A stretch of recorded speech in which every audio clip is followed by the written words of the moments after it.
agree with that. I guess they don't care if I agree with that. But, boy, you have to be surprised by that, right? I definitely was surprised that they decided to go for it in this situation. But they must have either felt like they either had a great play call on or they're trying to show extreme confidence. And he's going to get this inside the 30. That one goes for 13 yards, and it moves the sticks. And coach is always hard on the quarterback reading the defense and getting it to the open man. That's good recognition there. And how about what he did after the catch? Yeah, hit your tight end, let him get some rack. Yeah, when he gets moving, not many guys want to come over and put a hit on him, do they? And he'll be hit as he releases it, and that'll fall incomplete.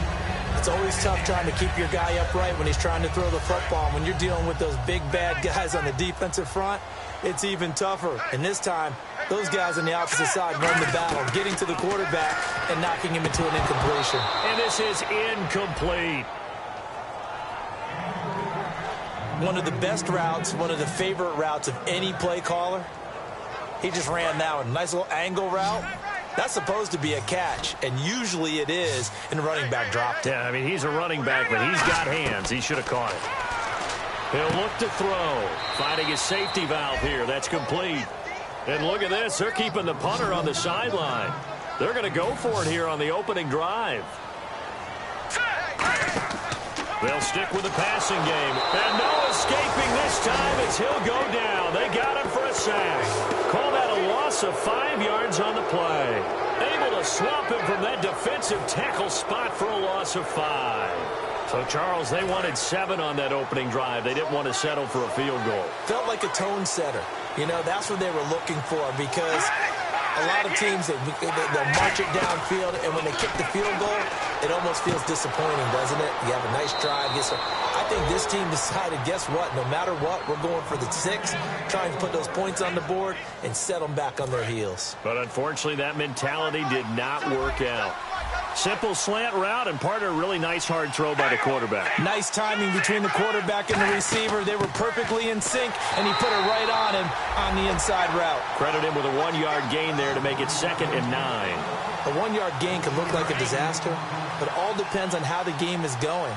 Is it a series of 1-yard gains running the ball? If that's the case, you might have to start thinking about throwing it a little bit more. But if it's just the occasional 1-yard run, hey, congratulations to the defense. They won that one.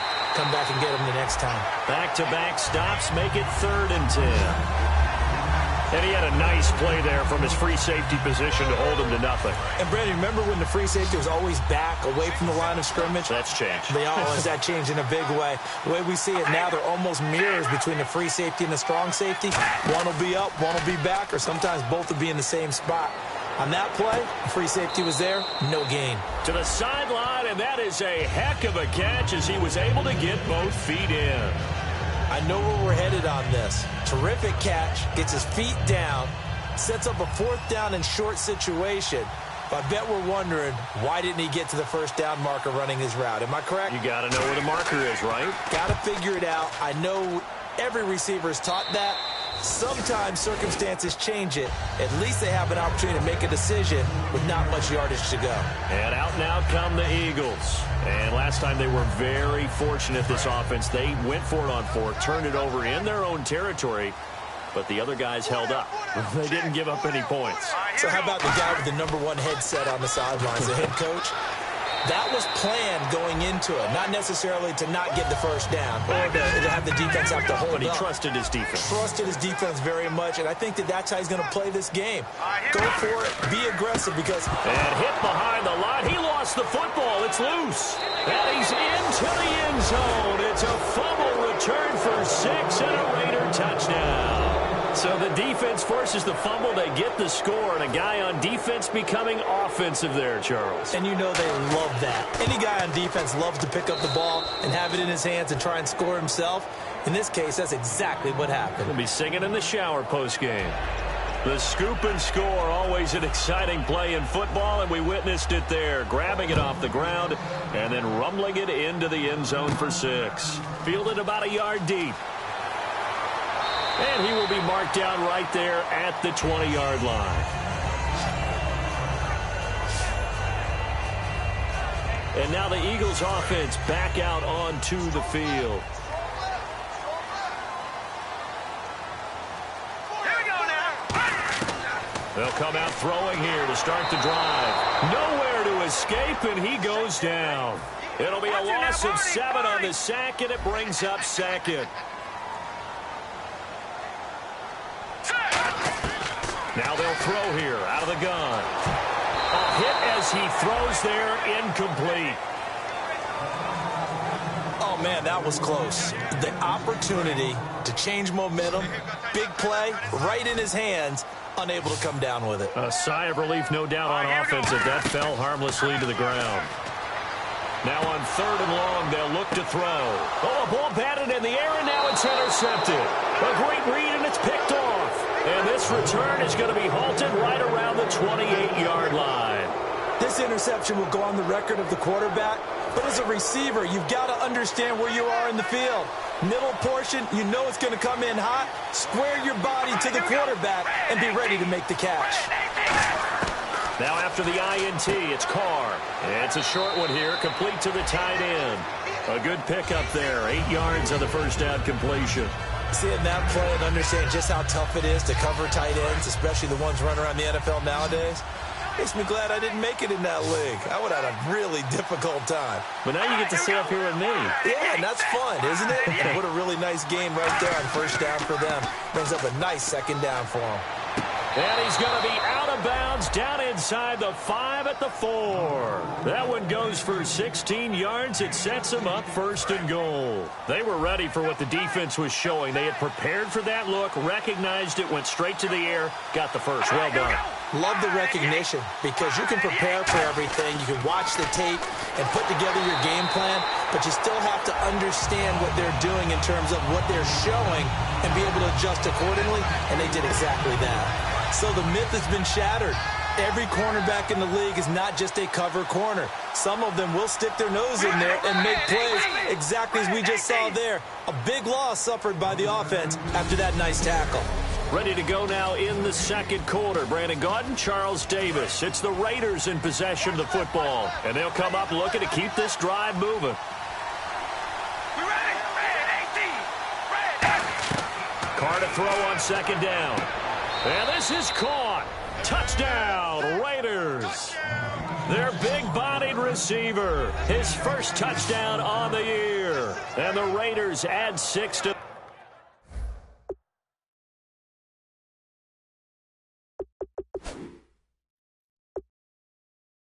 their lead. Point after try forthcoming.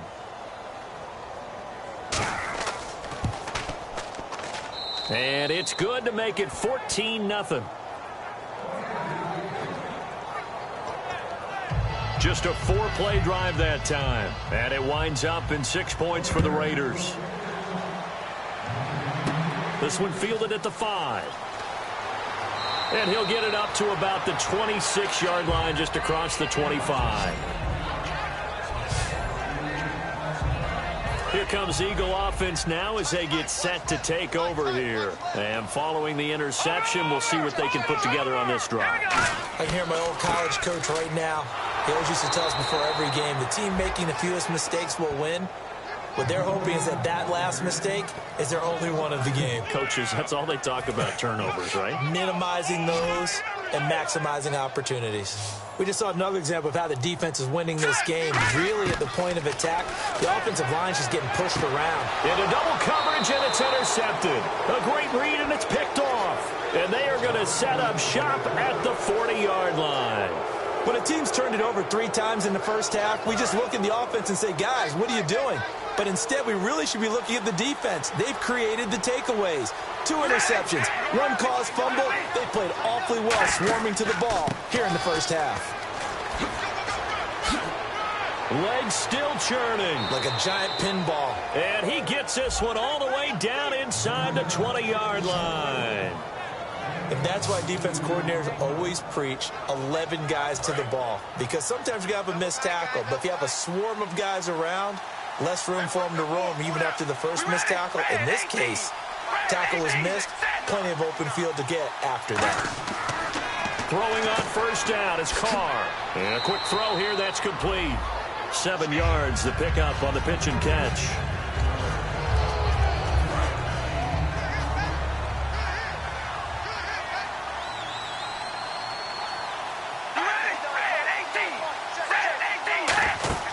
They'll run it now out of the gun. Look at the spin. It's an 8-yard pickup, and it leads to a 1st and goal. The defense came out with a look that they had prepped for all week to attack. They took advantage, got the 1st down. And the key words in there, prepped for all week. They really studied them, understood their tendencies, knew what they liked to do, and prepared their game plan accordingly. And, boy, the payoff was good. And he'll get blown up behind the line of scrimmage, back at the 6. A loss of a full 3 yards, and now it's 2nd down. Now, that was a terrific play. We're down here near the goal line, and only one word comes to mind for me, and that's overwhelmed, because they absolutely overwhelmed the offensive line. He came free and made the hit in the backfield. Carr, and this throw will be intercepted. A great read, and it's picked off. And a big turnover there as his guys will get the football back. Philadelphia getting set to take the field. Well, when someone other than the quarterback is throwing the football, it's either beautiful or a disaster, and here it was the latter. Nowhere in between, right? I think you're exactly right. It takes some fortitude to call that type of a play, but when it doesn't work, oh boy, you wish you hadn't. They'll run it now out of the gun. And he will lose yardage here back at the 23-yard line. So he loses 3 yards there. Now 3rd down. Partner, we're into the 2nd quarter, and I guess you can kind of look at it both ways. The offense, they've got to figure out what they're going to do because they haven't scored any points. But if you're the defense, you're feeling great about what you got going on. The only concern... And the Raiders have got him.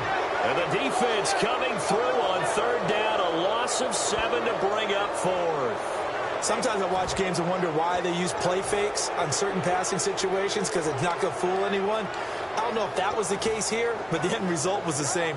No one fooled. The quarterback was hit. And now they're going to go for it. This isn't 4th and inches. This is 4th and 14. They're indeed going for it as they look to throw. They'll roll him out right. He's got a man complete. A big connection on that one. 31 yards. Every play is supposed to get a player's best effort. But on 4th down, that really increases the stakes, doesn't it? What about that catch? Heck of an effort picking up the 1st. And now that team has to be motivated going forward. They just saw... And for the 3rd time here in this half, it's intercepted. A great read, and it's picked off. And he's able to get it back to the...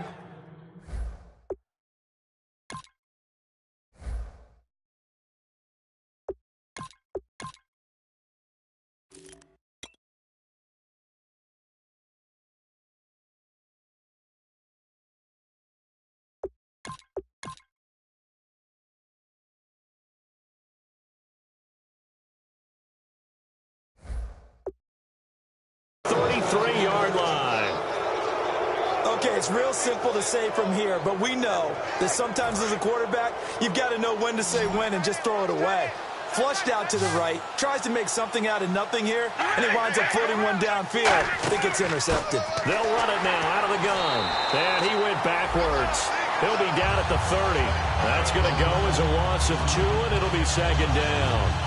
But good luck there as a ball carrier. You get handed that football, look up, oh, there's a big D tackle ready to swallow you whole for a loss. Yeah, you kind of count on your guys to give you at least a little bit of time, a little bit of space to try and maneuver, but not on that one. And when you have a defensive tackle who is that strong, that agile, he's a lot to deal with. Sometimes you have to double him, and sometimes you're not able to block him no matter who's trying.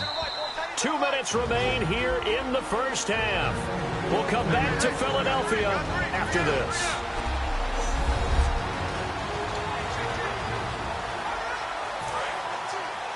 A reminder coming up at halftime. Larry Ridley will join us from Orlando with our halftime report. But business to take care of before that. Carr now to throw. And seeing no options, he just tosses this one away incomplete. Now that'll bring up 2nd down. I hope I don't sound too rah-rah on that one, but that's the exact right throw. Either your receiver gets it or no one gets it. Give him a lot of credit for being really precise with it. Got rid of it. No one got it. And he will not get away from the pressure here. Carr taken down. Personal foul. Roughing the passer. Defense. So roughing the passer, 15-yard penalty. And you notice how the offensive line responded. A couple went to check on the quarterback, and a couple went to the guy who hit the quarterback. No one likes to see their quarterback hit.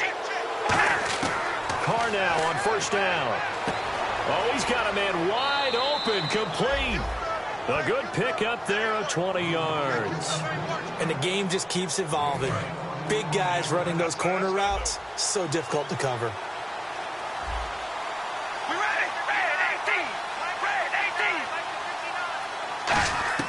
Into the red zone, it's Carr.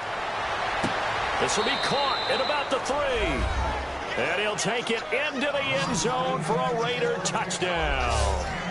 Their dangerous wide receiver, his second touchdown on the season. And the Raiders add on to their lead. And it is now 21-0.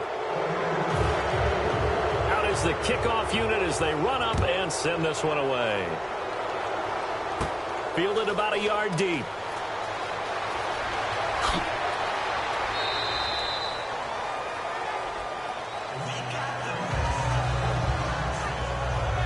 It's time for our player spot.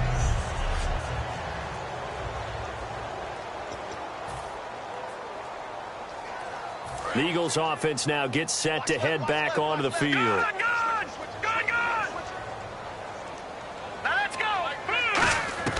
First throw now for the backup Wentz. And his first throw since coming in is incomplete. Second down following the incompletion.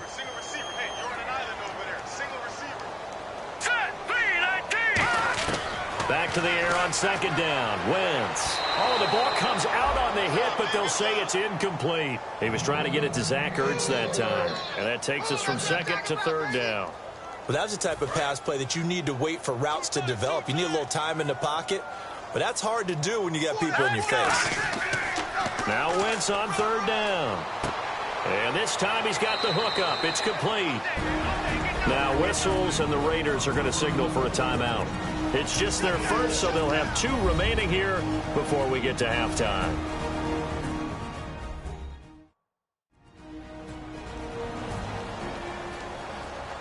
The defense, they got a little bit of a breather. Now they're back and set as we resume play.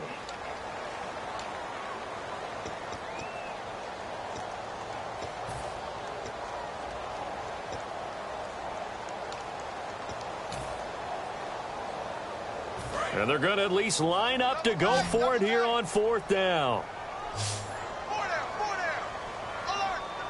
Here we go. They do go for it. It's Wentz. And this is incomplete. Boy, a curious decision to go for it. Doesn't pan out. And the Raiders with the football now in excellent field position. So they take a big chance here in their own territory. And you think the coach may have some questions to answer? Yeah, and, you know, normally we focus on the media, right? The social media barrage that he's going to get for this one. How about on his own sideline and in his locker room? Because I think the team's going to look at him like, Coach, why would we go for it there? I mean, no confidence in the defense. You don't like the punter? I mean, what's going on here? You owe us some explanations. 13 yards down to the 13. Now hold everything here. We're going to get a timeout by the offense. So that means they're down to 1 remaining here as we head toward halftime. And now the offense operates in the red zone. Here we go. On first down, Carr. This will be caught at about the 6. And eventually stopped just shy of the goal line right around the 2. One of the selling points of the in route is it gives the quarterback a really nice sight line to his receiver and almost on a direct shot able to throw the ball into the middle of the field and have a great chance of success as they did on that play. Now flags will come in. I think this one's going to be on the defense for jumping. Encroachment, defense.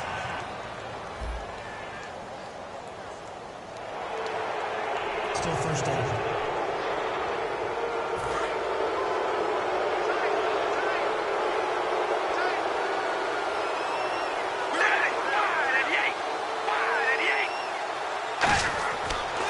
Now they'll run it on the toss.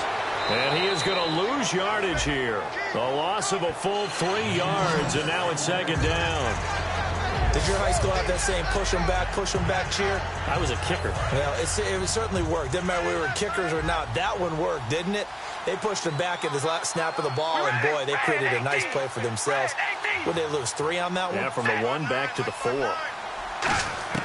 Carr to throw on 2nd down. And he is in. Touchdown, Raiders. Their dangerous wide receiver in the final seconds of the first half. And the Raiders add 6 to their lead. And that's a lead that excites a team as they head into the half. Good way to finish things off. Yeah, able to extend that lead, and you always say it, that can totally change the complexion of half number 2. Yeah, it changes your morale, changes your outlook. But even before that, let's see if they decide to kind of squib kick or what they're going to do on the kickoff, because you don't want to give up a big play right before the half ends. Good point. And his guys will get the football right at the 20-yard line.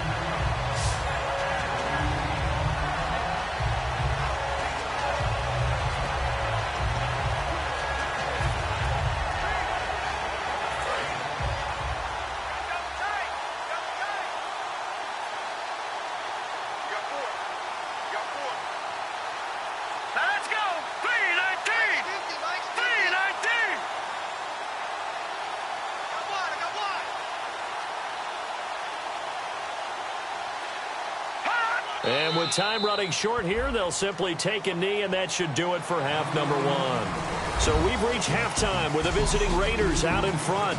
As we'll send you down the coast to Orlando, where we check in with our never mind, Larry, forget your halftime report. Apparently, we are set for the 3rd quarter of action already.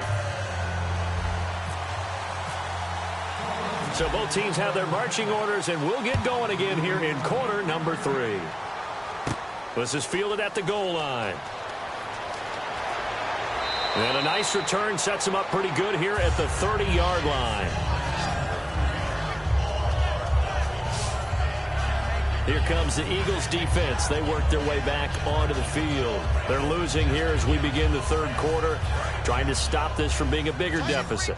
And I used to play for a coach who always talked about getting the other team's attention. And in this case, they want to let them know that you're going to do the dictating from here on out, not the other way around. Trying to impose their will as we start the 3rd. No gain on the play there. It'll be 2nd down.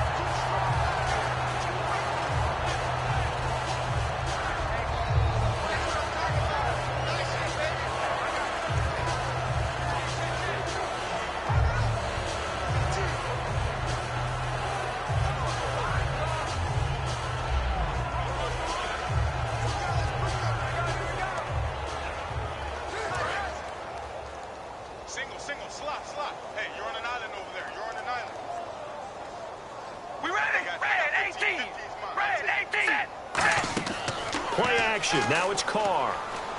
And he's got him. Got his man on the end route. Complete. It's a gain of 13 for number 13, and it gives him a 1st down. And a good quarterback facing zone coverage. If he has just a little bit of time to survey the scene, that's what's going to happen. No doubt about it. If there's no pressure, he's going to continue to pick them apart because he'll have all that time to find someone open downfield. You can only cover for so long. So maybe they want to go to a zone blitz scheme, get a little bit more pressure. Remember when Carolina did that against Denver? They lost the game ultimately.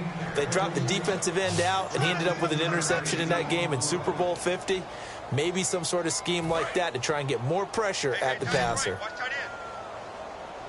They'll come out in the pistol. They go play action here on 1st down. And no escaping this time as he'll go down. They got him for a sack.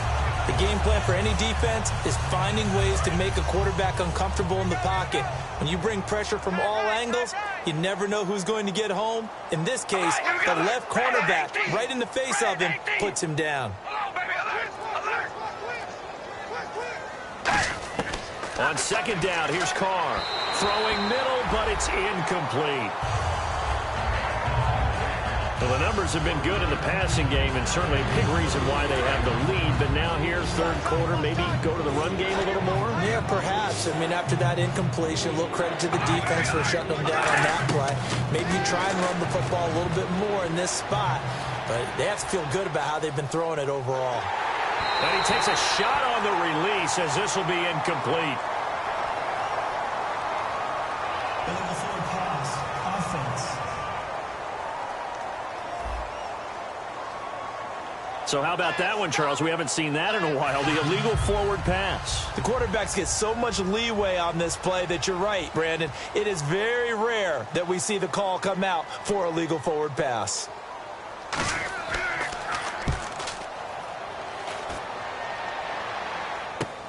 Oh, he's going to go ahead and field it from the 3-yard line.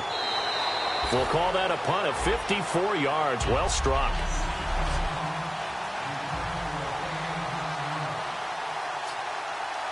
So here are the Eagles now as they get set for their first possession of the second half. They were able to get the stop defensively. Now a chance really to set the tone here in quarter 3. They can really take charge, can't they? And this is probably how it was drawn up at the half. I think we can go inside the locker room, all right? And I think we would see up on the grease boards, stop them defensively, get the ball back for the offense, and let's go downfield and score. Seems simple, right? The last part, we have to find out if that's going to happen. But the first part worked to perfection. There he goes, left side. Touchdown, Philadelphia. A big play there. His first touchdown on the year. And the Eagles get a score closer.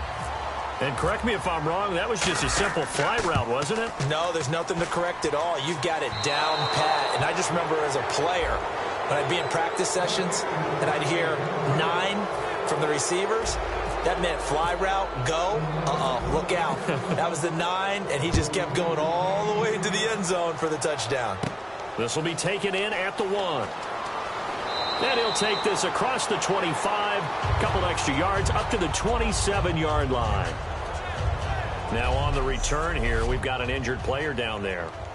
While the trainers take a look, we'll step aside. And now Oakland ready to take the field. They're out in front. Last time they had to punt it away. We'll see if they can add to their lead now. They don't want to go out and punt it away again. This team now. Under a heavy rush, and down he goes. They'll wind up losing 8 on the sack there, and it's second down. Now, we talk about players blitzing all the time. I often laugh and sometimes call it just straight-ahead pursuit. What a running start right back to the backfield for him. Yeah, it really didn't give anybody a chance to get up there and stop him. No, I mean, that's really, really difficult. You're asking a whole lot anyway, but when he gets that kind of a start and comes through clean, oftentimes the advantage definitely goes to the defensive player. You know how we get focused at end of the half and end of the game situations about how much time's on the board and, you know, what you need to do? Sometimes you don't have to worry about that. That's just smart football. You know, that kind of a lead, staying in bounds, it burns clock. And he'll be hit from behind and taken down. Looks like a 9-yard loss, and it also brings up 4th. I remember when I was a kid and all I wanted was a nickel so I could get that soda down at the fountain. And guess what? The nickel came into play well. 5 defensive backs, they covered well, allowed for the sacks. Sodas were a nickel when you were a kid? No, I just needed the extra nickel so I could pay the proper price. Okay, how much were they? A dime? What were they? 15 cents. So possession goes over here on the punt. And the Eagles will have great starting field position here as they take over. Philadelphia getting set to take the field. And they're hoping to capture some of that magic they had last time out when they were able to put together a scoring drive. But they're still down here, Charles. Not the major concern, though, because of what you talked about. They scored the last time out. They feel good about themselves. They feel like their game plan is now in effect. They know how to attack and what plays they want to put together. But they've got to keep it moving in the right direction because, as you did note, they are down on the scoreboard. Second down here after the incomplete pass. They come up in an offset eye. Here's Wentz to throw. Rush coming, and he's taken down. They push him back 8 yards that time on second down. And some secondary help here for the defense in the nickel on 3rd and long. On 3rd and long, it's Wentz. And that is incomplete. This has been a really nice day for the defense. They've made it so difficult to find open receivers because they're able to squeeze the passing lanes down. A lot of what they're doing is communicating. Receivers in one area, receivers in another area. They're almost what they call passing them off from one defender to the next, even in zone defenses, and making it very hard to find an open spot for the quarterback to deliver the ball. I guess they figure they got to start taking some chances. Here's a big one in this third quarter as he'll go for it on fourth down. Time running out here on the play clock. Here we go on fourth down with Wentz. And they hit him as he throws, as this one's going to go straight down to the turf. Incomplete. And they're going to come up empty here on fourth down. The Raider offense now making their way toward the huddle. And on the last go-around, they really couldn't get anything going. They had to punt from deep inside their own territory, which means you're going to lose the field position battle as a general rule. What they're looking for now is a little more consistency.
Sliding down the last street as the day creeps. What you doing with nobody at home? Sugar, just step into your sneakers and step behind the speakers. Your heart will keep me beating and make me a believer. Don't you want me?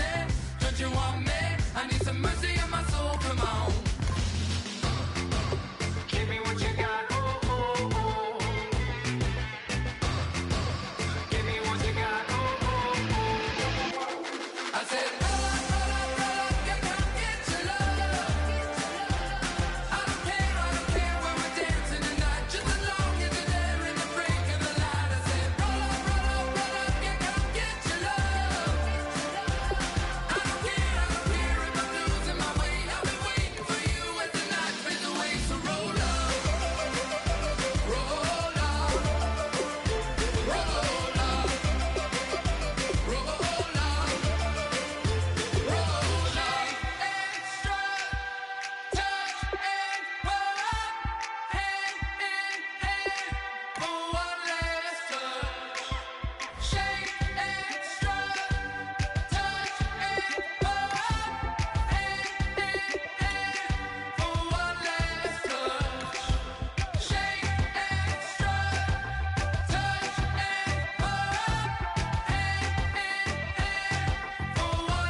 everybody. I'm Larry Ridley. You're tuned in to the NFL on EA Sports. It's hard to imagine this not being a fun game to watch. It's the Raiders going up against the Eagles. So let's send you up to Pennsylvania. Standing by in Philadelphia are Brandon Godden and Charles Davis. Thank you, Larry. It's the NFL on EA Sports as you take a look live there at Lincoln Financial Field in Philadelphia, PA. Coming up, we've got what should prove to be a good one between the Oakland Raiders and the Philadelphia Eagles. Riley Dixon has the ball on the tee, ready to get us started. Charles and I have been looking forward to this one all week. This will be taken in at the 1. And not a bad return here. He gets it out to the 25-yard line. So here comes the Raiders offense now onto the field. They're led out by their quarterback out of Fresno State, Derek Carr. The thing I like most about Derek Carr's game is not just the right arm and his touch and his ability to find receivers. I think it's his calmness, and I think that transmits itself very well to the rest of the team. They feed off of that, and they go out and play with confidence. They'll run it now out of the gun. And he'll get this one up to the 26. Just a yard on the pickup there, and it'll bring up a 2nd and 9. And after the play on the ground, that brings up 2nd down here.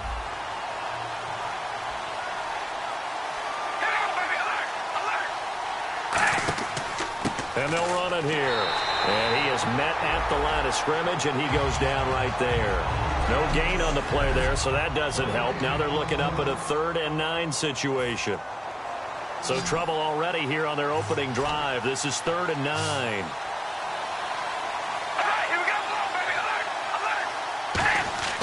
Throwing his Carr on 3rd down. And now the ball's out. Carr lost it. Fumble.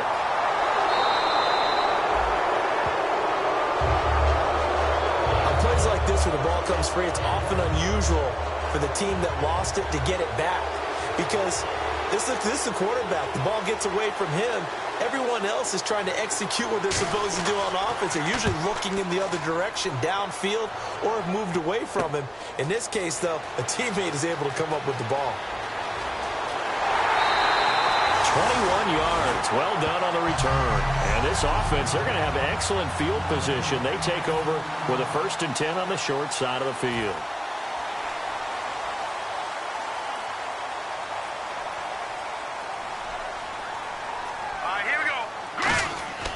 Wentz now on 1st down. It's a short one here, complete to his tight end. The completion good for 3, and it's 2nd down. 2nd down now after the pass completion.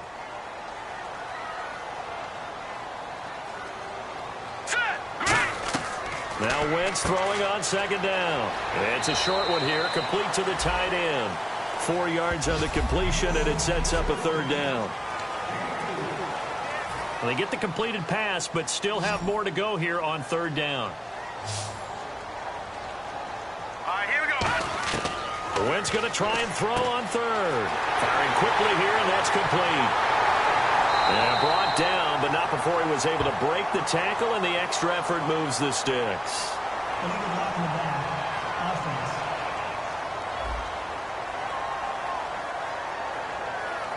Still 3rd down. Offense comes to the line now, 1st and 10. Here we go. Throwing on 1st is Wentz. And that is incomplete.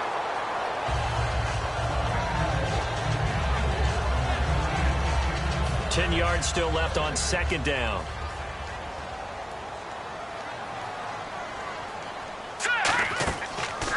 They'll run it now out of the gun. And nothing doing. He's immediately taken down at the line of scrimmage. They'll lose a yard, and it brings up 3rd. 3rd and 11, 5 in the secondary now. Nickel look. Now Wentz on 3rd down. He's got his man on the crossing route. It's a pickup of 16 there, and it'll lead to a new set of downs. So here we go, 1st and 10 now. He went full scale, loose, flexible, finding a way to catch the ball in some traffic for a key 1st down. Yeah, really a nice job of adjusting to the ball in the air. Not the most accurate. And he fires one that's intercepted. A great read, and it's picked off. And a big turnover there as his guys will get the football back. Well, they thought they were going to break the tie. The defense had other plans. They were already in field goal range. But boom, an interception. I don't know if this was a case of being a little bit too greedy with the opportunity to put points on the board, but give credit to the guys on the defensive side. Hung in there, battled, and made a key play. 2 yards on the pickup there. It'll be 2nd and 8. That's a good play by the guys on the defensive side of the ball. Held them to a gain of 2. And that changes the playbook a little bit now for the guy calling plays. 2nd and 8. Now he's got to probably think about going to the air instead of maybe staying with the ground game. And he'll get only a couple up to the 22. Partner, we know today's NFL is really built around the guy throwing the football. But these short runs, they still pay dividends because they can take their toll on a defense and they can add up as the game goes along. You control the clock, you control the ball, and that way you often control the game. It's a short one here, complete to his tight end. And he's able to get it to the 33, good enough for a first down. And they talked about how important the passing game was going to be against that defensive look. Good job there going to the air for the first down. It's all about preparation. It's all about planning. And then it's about execution. So put it all together in practice. Okay, this is what we think we're going to see. This is how they get to it. And then when the game comes, read it and attack it. Well, in that play, the expression, don't blink, you might miss something, certainly applied. That was fast. Defense diagnosed the play, and it was over in a heartbeat. Carr to throw on 2nd down. Quick hitter here, it's complete. And brought down, but not before reaching the 45-yard line. And when you're playing a quarterback with some experience and some moxie, you enter the danger zone when you decide to blitz him, because if he's able to diagnose as he did on that play, he can hurt you downfield. He reads defenses so well, doesn't he? He really does, and the best part about that play for him, I don't think that was his primary target. I don't think so either. I think he had the read, figured out where the blitz was coming from, and went to a secondary target for a really nice game. The defense won that play so fast that I think if the running back even had time to notice if anyone was there, it was just a blink of an eye, and there was a loss on the play. Finding time. He's going to air one out. And incomplete there. A nice hit. Jars the ball free and brings up 3rd down. On every offensive coordinator, every play caller sheet, they have about 5 or 6 plays per game that they call shot plays or big plays, and you don't get many opportunities to dial them up, and they just did, and they drop it with a great chance to make a big play. That's going to hurt. And he takes this one down all the way near the 30. That one goes for 24 yards. And there they went crossing route against the zone defense. What do you think of that? Takes real coordination between the passer and the receiver, because you've got to read those zones and where the open spots are and be on the same page with the guy throwing the football, because sometimes you're throwing it in front of the zone, sometimes. Ready to go now in the 2nd quarter. Brandon Gaudin, Charles Davis. It's the Raiders in possession of the football. They've got it 2nd and 6 to start things out.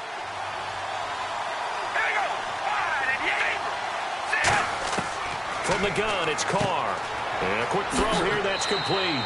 And down inside the 15 he goes. They give him 14 yards that time and a fresh set of downs.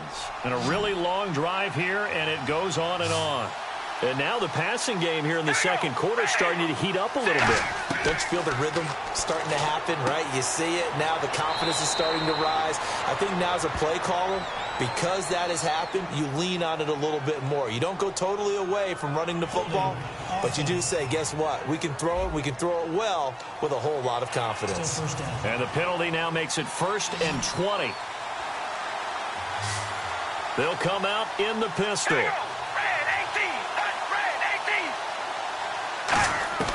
Shotgun now for Carr. Firing quickly here, and that's complete. 13 yards on the pickup, and that'll make this a 2nd down. Slant route's effective no matter who's running the route and catching the ball. But when you have a receiver of that stature, you have to be a little bit more precise throwing it. You don't have the same catch radius with the bigger targets. They'll give it to him right up the gut. And he'll take it into the end zone for a Raider touchdown. A great effort there. His 4th touchdown on the year. And the Raiders are able to cash in for 6. Solid job up front. Really just a solid job all the way around to get that one in. Yeah, that was well executed, wasn't it? Well blocked, well run. End result, 6 points. Touchdown.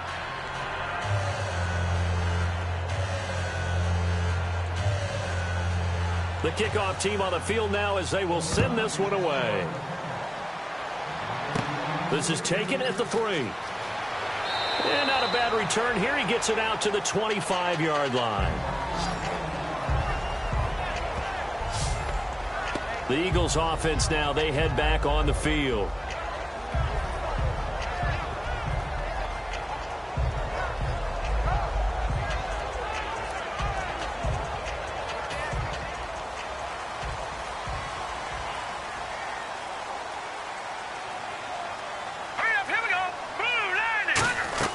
Trying to shake off the interception. And down he goes. They bring down Wentz on the sack. It looks like a 12-yard loss there on the first down sack.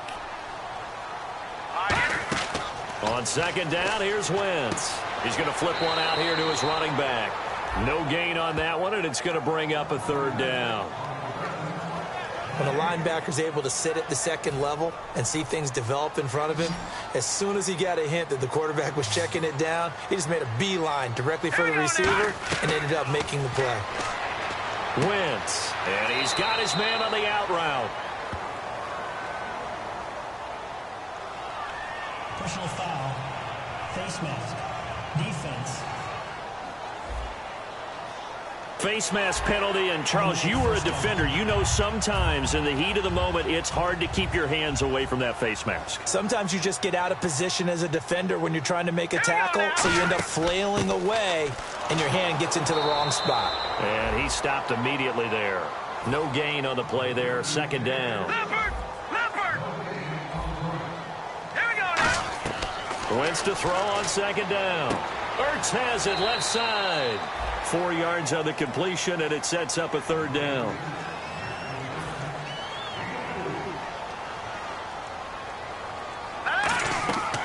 They'll run it now out of the gun.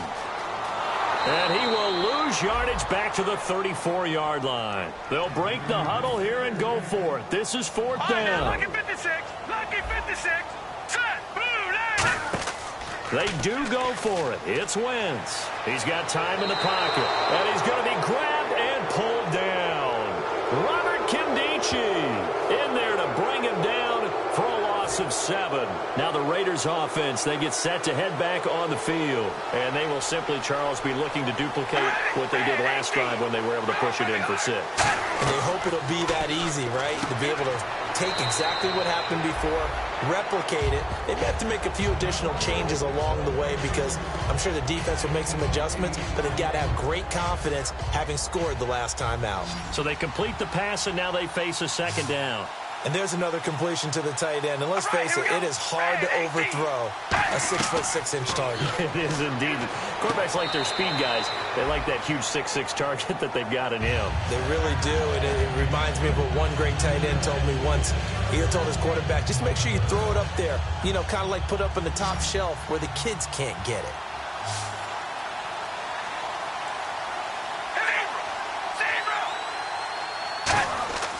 They'll give it to him right up the gut. And he picks up the first down yardage as he takes it down to the 16. A gain of 4 that time as the drive continues. When we sat with the coaching staff a couple of days ago, they said attacking that defensive look with a run, something they wanted to do, it was effective. And they were extremely confident, weren't they? Their planning, their preparation, they knew what they were going to get in that defense, and they were able to attack it accordingly. To the sideline, and oh, a nice catch there. Made sure the feet were inbounds, and they were.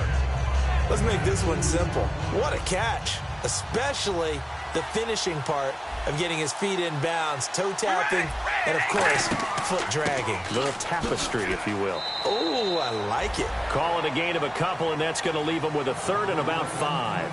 I do know from experience that when you slow down someone's running game, you're now doing the dictating on defense. And guess what? Now you're getting ready to tee off on their quarterback because they have to throw it all the time. But you still have to be alert for the draws and other plays of that nature to make sure you don't get hurt. Throwing now is Carr. This will be caught at about the 5. 7 yards on the pickup there, and now they've got it first and goal. And here comes play number 6 on this drive. And Brandon, from our time in college football, where receivers weren't running the traditional NFL route tree, One thing they did learn. And he'll take it into the end zone for a Raider touchdown. Their big tight end, his first touchdown on the year. And the Raiders add on to their lead. The tight end position has always been dangerous, especially in the red zone, short field. But now even more so because these tight ends aren't necessarily the tight ends of old. They're the rocked-up wide receivers who have a little bit more speed. Way harder to cover than before. And it's good to make it 14-0. The kickoff unit is out on the field, and they will send this one away. This is fielded a couple yards deep. And the decision to bring it out, a good one, as he's up a yard or two shy of the 30. 2 minutes to go here in the first half. We'll come back to Philadelphia after this. And on the outside, they're playing press coverage. Here we go now. On 1st and 10, here's Wentz. And now this is intercepted. My goodness. A great read, and it's picked off. And he'll bring this one back to the 29. And that's a great example of ball skills right there, partner. You and I do a lot of games, and I can't tell you how many guys look to run with the football before they've intercepted it. So that's a nice job of focusing on the task at hand and coming away with the interception. To throw, it's Carr. Quick hitter here, it's complete. A gain of 6 there on first. Completion was given up, but that's why you play zone defense, so that you can have people around the ball when it's caught, and you don't give up much run after the catch. All right, here we go. Wide and yes. Carr to throw on 2nd down. His throw caught at about the 5. And he is in. Touchdown, Raiders. Their big-bodied receiver, his first touchdown on the year. And the Raiders add 6 to their lead. As a fan, is there anything prettier than a well-executed post route? No, it's a thing of beauty, especially when it's done like that for a touchdown. The throw, the catch, and how about the run after to get it to the end zone? On is the Raider kickoff unit now as they will send this one away. This is taken at his 4. And he'll take this up past the 20 and down at the 22-yard line. The Eagles coming out as they get ready. And last time, 1 play interception. So this offense, they should be fresh. That's a good way of putting it. And I can't wait to see what they decide to do with play calling. Because a 1-play drive where you throw an interception, a lot of people would think the very next time out, run the football, don't give them a chance. Maybe play action? I think maybe you go play action, show your quarterback you got a little confidence in him, and let him fling another one. Now Wentz. And for the 3rd time here in this half, it's intercepted. A great read, and it's picked off. And his guys are going to take over at the 34-yard line. And that's now the 2nd time he's picked off a pass here in the first half alone. Again, another great read defensively. And you just see him get in the right position to make the play and get his guys the football back. And now Oakland ready to take the field. And they'll just simply be looking to build off the confidence of the last time out where they scored a touchdown. And confidence is powerful, isn't it? When you've scored once, you feel like you can go back out there and get it done again. Doesn't matter what the defense throws at them. They feel like they're in a groove right now, and they want to get out there and show it. Yeah, hoping to stay in that groove here this go-around.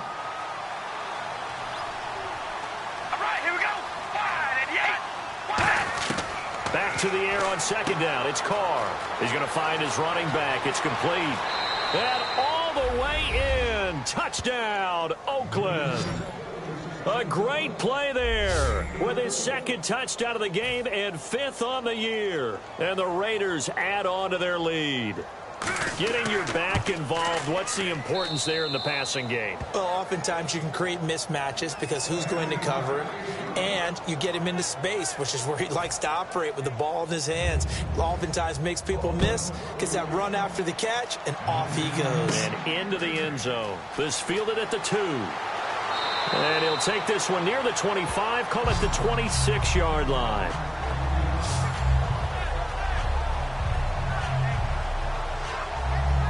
Here's the Philadelphia offensive unit now as they head out to take over possession. And following the interception, just any interception, are you a little bit more cautious when you start that next drive, or no, you just throw that out the window? I think think you are. I don't think that there's any way you can run back out there and go, totally didn't affect me. Let's just go ahead and be loose with the football again. You're going to take care of it, but you have to be careful about being too cautious because now you can't run any offense at all. Still want to attack. We'll see how they attack him here. Throwing his Wentz. Got a man over the middle, and it's complete. He goes for 18 there as the drive will continue. And the offense moving quickly to the line.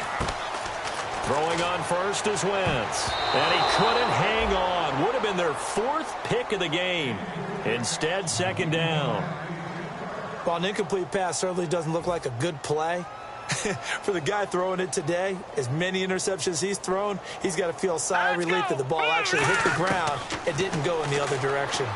And his pass is intercepted for the 4th time today. A great read, and it's picked off. And they'll set up shop right near midfield at the 49-yard line. And now Oakland ready to take the field. And they were able to punch it in the end zone last time. They'll be looking to do that again here for the defense. Obviously, they'll be looking to stop them from punching it back in the end zone. It always is punch, counter punch, isn't it? And he's going to go down. Back across midfield, he's sacked at the 46. And they weren't in zone coverage, they were in man, and each man did his job. And that looked like vintage, old-school coverage, didn't it? Man coverage reminded me of an old Raiders team. They had a Hall of Famer at one corner and a Defensive Player of the Year at the other, and they just locked people down. Throws a quick hitter on the slant. That's complete. Holding offense. So we've reached halftime with the visiting Raiders out in front. Geez, don't you at least want your guys to get a drink of water? Probably pretty thirsty. Whatever, your wish, our command. 3rd quarter now. This fielded at the 2. And it's a pretty good return here as he'll get it up to the 29-yard line.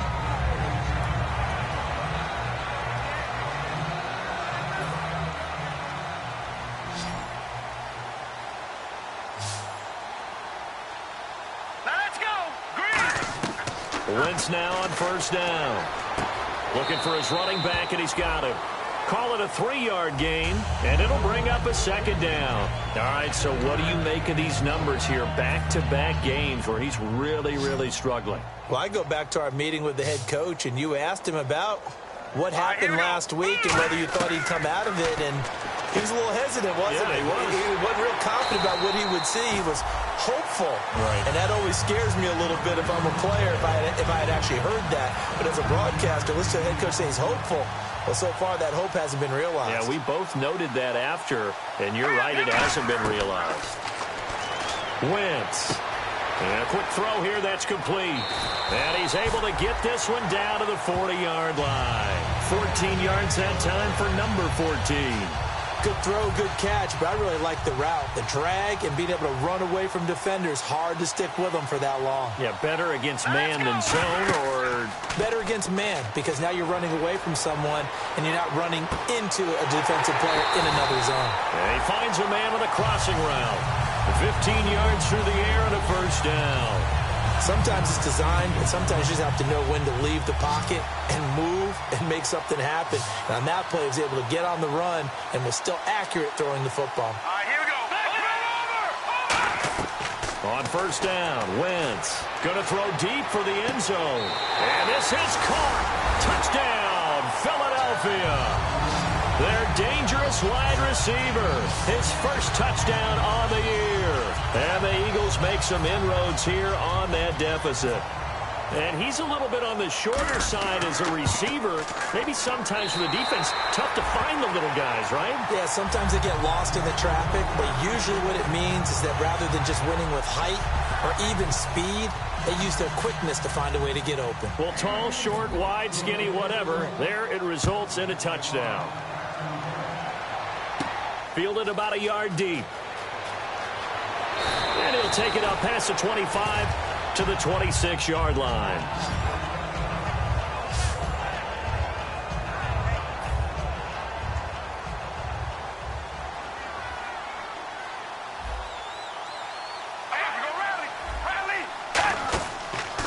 And on the ground they go with the running back. And his rough afternoon continues. He's going nowhere again. It's a loss of a yard there, and now second down. We talk all the time about how important it is to have leverage in blocking. It's also a big part of policing up gaps. Did you move someone out of the A gap? Did you move him out of the B gap in order to create space for your guy to run? In this case, all those gaps were shut down. Yeah, the movement was defensive, and they got him for a loss. Well, I think we know by now that every run is not going to be broken and get all the way to the end zone. But these short ones still have their value. You can still set up your play action and throw the football. You control the clock because you have the ball and they don't. And often the physicality sets the tempo for the game. Wide open receiver complete. 18 yards there and a first down. One of the feature points of the in route is being able to make a nice throw to the middle part of the field. And for a quarterback, that's one of the better throws and better looks that he'll get. But he has to be careful not to wait too long and let his receiver wander into some tough territory. If he's late with the ball, he can get his receiver hit and hit hard. It's a short one here, complete to the tight end. And able to break one tackle, but then quickly brought down. But a nice little gain. I know exactly what's going to be said about that play from the defensive perspective. What's that? That's why I tell all you guys we need more than one tackler to the ball. He broke the first tackle. Luckily enough, there were more people there to get him down. Completed pass play. Now let's see if they go back to the air or to the ground. We ready? Wide and yay! Wide and yay! They'll give it to him right up the gut. And there just continues to be nowhere to run. He's bottled up again at the line of scrimmage. Let's give plenty of credit to the defense there. They stuffed him on second and short. But if you're the offense, why would you change what you're doing? You've got a whole nother down to pick it up, and maybe even a fourth if you so choose. Carter throw on 3rd and 1. Quick throw, that's complete on the inside slant. 9 yards on the play and a first down. Simple slant route, and it works to perfection. And when you're a big-bodied receiver, you use it like it's a basketball play. Body the defender away and catch the football. Carr now on 1st down. Firing quickly here, and that's complete. 7 yards, the pickup on the pitch and catch. Nothing flashy there, the slant to the slot. Oh, and the frustration for the defensive guys, because it's a quick play, and you know it's going to be a bang-bang play in terms of the throw and the catch, and then he's able to absorb the contact and complete it. On 2nd down, here's Carr. Looking left side, it's complete. He's got it. And he'll take this into the end zone. Now, hold on here. We do have a flag down, so let's see what this is about. Personal foul, roughing the passer, defense. And after a nice gain, they don't need the penalty. They'll decline it, take the ball where the play resulted. And he's been a busy man, 5 for 5 now as he knocks another one through to extend the lead. Set now to kick this one away, and off it goes. This is taken at the 3. He can't bring him down. The weight room does work.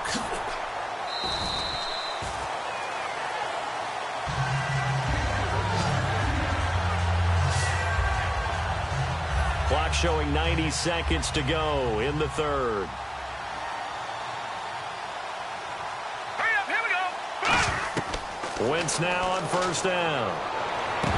And it pops free. The collision there jarred the ball loose and brings up 2nd down. So incomplete on 1st. Let's see what 2nd down has in store. Now let's go. Wentz again here on 2nd and 10. Dancing to his left. Oh, he's got a man wide open, complete. A very nice pickup of 33 yards. I think by now it's been demonstrated quite well in the NFL that mobility is an attribute. But when you couple it with accuracy, you've really got something going. Able to get outside the pocket and complete the pass. On 1st and 10, here's Wentz. They'll tussle for it, and this is going to be caught. They'll get 19 yards there, and it'll be a Philadelphia first down. Red zone opportunity. Never make the mistake that the slot receivers, especially the little guys like we're watching here, are just quicker than fast. A lot of them combine quickly. And no escaping this time as he'll go down. They got him for a sack. Robert Kimdichie in there to get him his second sack now of the afternoon. Now a play fake. Wentz. And that is, I think he caught it. He did, but they'll say out of bounds. It'll be incomplete. That was a difficult catch, and I admire the fact that he actually caught the football, worked so hard to get his feet down inbound. He would have gotten his feet in on that one. Is he really, by the way? That he is. How about that? What about Young Davis? No, it did not. It did not cross. It didn't carry over. No, it stops right there. And that's going to be caught for an Eagles touchdown. Their dangerous wide receiver, his first touchdown on the year. And the Eagles get a score closer. The fly route works for the TD grab. And you know what the receivers love to say? If we get even with the defender, we're leaving. And that's exactly what he did. Back now here on EA Sports, where the fourth quarter will begin with a kickoff following the score on the final play of the third quarter. Now the punter Dixon out to kick it off. Fielded about a yard deep. And he'll wind up getting an extra couple yards here for his trouble as he'll bring this one out to the 27. Leave the block in the back. Return team.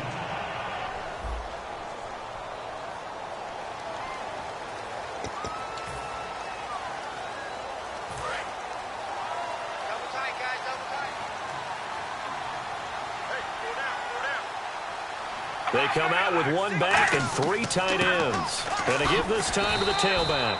And his rough afternoon continues. He's going nowhere again. No gain, and it's second down. Well, they know how to protect the pass, but sometimes cornerbacks, they can also stop the run, can't they? Is that what we call a complete corner? Yeah, because we're so used to these guys just being defenders in the pass game. How about the guys that can come up and make the tackles? That's what we just saw there for no gain, too. And seeing nowhere to throw, he chucks this one away from harm. Incomplete. Now it's third down. And the offense looking to pick up the first down after the second down incompletion. And the Eagles will go with an extra DB here as they prepare for a stop on third. Thinking pass all the way. And they'll go with a ground attack here. And they're going to get this one all the way out across the 45. A big pickup there on 3rd and 10. 31 yards. I don't care what anyone says. To me, it takes a little bit of intestinal fortitude to call a running play in this down and distance. I mean, you're talking 3rd and 10, and sometimes the angles line up really well on a running play. Well, caught him totally off guard, obviously. I think you catch him in some pass drops, and now you're able to fire out and get some space and create it for your runner and let your blockers get a good approach attack on the defenders. Hey, boys, got four. Pull down. We ready? Ready. They'll run it now out of the gun. And that play will go nowhere. Losing yardage back near midfield at the 49. And they'll lose a yard that time, and that's going to lead to a third down. Yeah, let me pump out my chest a little bit, even though I'm not rooting for either team. That was a really nice defensive play. It's awfully fun to watch, even in an offensive game. Throwing his car on third down. Pressure comes, and down he goes. The Eagles get there for the sack. Sewer Cravens with a big-time sack on third down. And it'll be a loss of 7. Here's Marquette King now as he'll punt it away for the second time.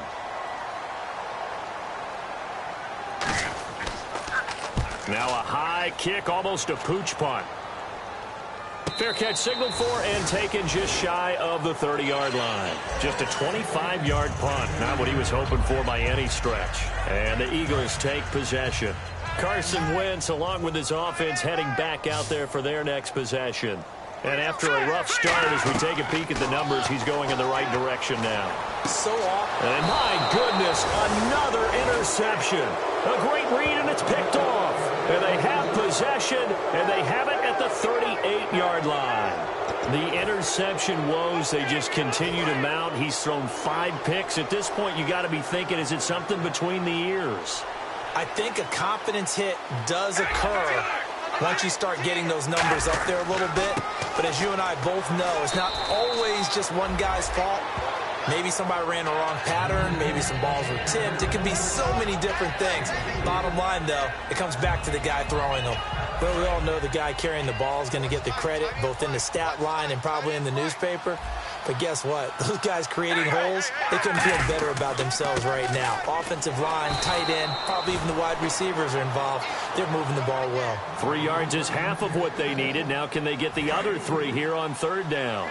Well, so many times we look at a short run and we praise the offense for trying to set the tempo and establish things. But the defensive guys, hey, they just won the battle there. It wasn't a big run given up. They don't always have to absorb the body blows. Sometimes they dish them out themselves. And he'll cut it out to the sideline. And he just falls short down at the 1-yard line. Big run here in the 4th as they continue to wear down this defense. And that's when the offensive line coach clicks onto the headset and says, head coach, offense coordinator, let my guys fire out and hit people. We're wearing them down. Let's finish them off with the running game.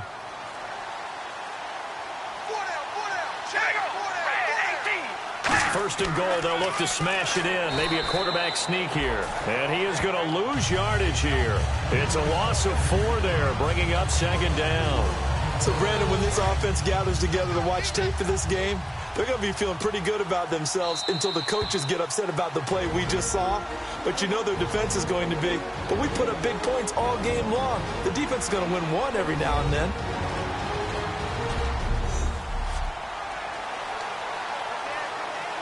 So it's Raider football as we get you reset. They've got a 2nd down now as they look to salt this one away. They'll give it to him right up the gut. And the hole closes quickly here. He can fight only to about the 4. Calling a gain of a yard as they get a little bit closer here. It's 3rd and goal. That didn't just feel like good defense there. That felt like pride, didn't it? He's already gotten into the end zone twice, trying to get there for a 3rd time. No one likes to have the hat trick against them. All right, here we go. And it's 3rd down and goal from that. He's over the line and in for a Raider touchdown. A great effort there. His 3rd touchdown now on the year. And the Raiders add 6 to their lead. But they decided to run it in and got it done on 3rd and goal. A lot of times that's a passing play. And the kicker, this has to come out for the PAT. He can breathe a sigh of relief as well, right? Although I don't know if he's really breathing a sigh of relief. I think he likes to put 3 points on his ledger. Out is the kickoff unit as they run up and send this one away. This is taken at the 3. And he'll be brought down at the 23, make it the 24-yard line. Philadelphia getting sent to take the field. They're down big here late. I don't know. You just one last drive here for pride. Some people like to do that. I remember playing for a guy once. We were down huge, and someone said, Coach, what do you want to call? He just waved a hand like, who cares? Let's get out of here and do something some other time. But some teams like to do something at the end to feel a little bit better as they continue to move forward. Yeah, probably just want to put this one behind them. To throw is Wentz. Throwing left side, it's complete. The 20. Touchdown, Philadelphia. A big play there. With 2 touchdowns on the season, both in this game. And the Eagles make some inroads here on that deficit. He has his 2 scores, but still a... Oh, look at this. A flip to the kicker. He's going to try to run for it. And he is not going to get in here. So the decision to go for 2 does not pay off as they're unable to cut any further into their deficit. So it would no doubt be a miracle comeback from here, but let's see what they can do starting with the onside kick. And the hands team for the Raiders able to secure it. Now they're down big here in the 4th. They had to try the onside kick. Can't fault them for the effort at least. No, you can't at all. And if nothing else, now you've put something that you're trying to practice, right, that you've worked on into a game situation, and now you can go back and dissect it. So if you need it again sometime, maybe you'll find a better way to do it. But, yeah, this game's pretty much done for them. Now a handoff here to his running back. And he'll be stopped. And now the Eagles going to signal for a timeout. It's just their first. They've got 2 more to use here in the final stages. See if they stay on the ground for 2nd down.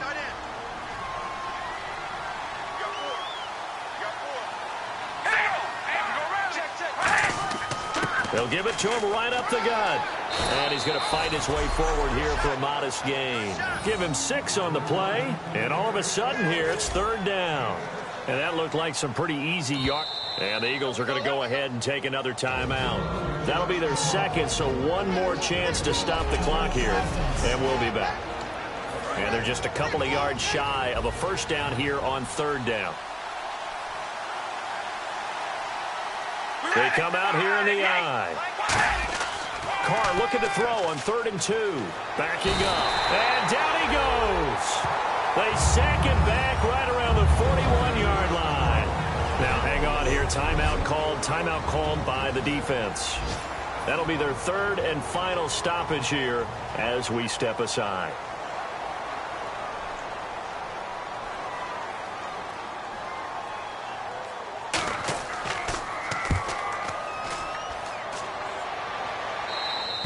And a bit of a mistake there. This is well into the end zone for a touchback. Philadelphia getting set to take the field. Let's just be frank. They're playing for pride at this point. That's all that's left, because victory, not a chance now.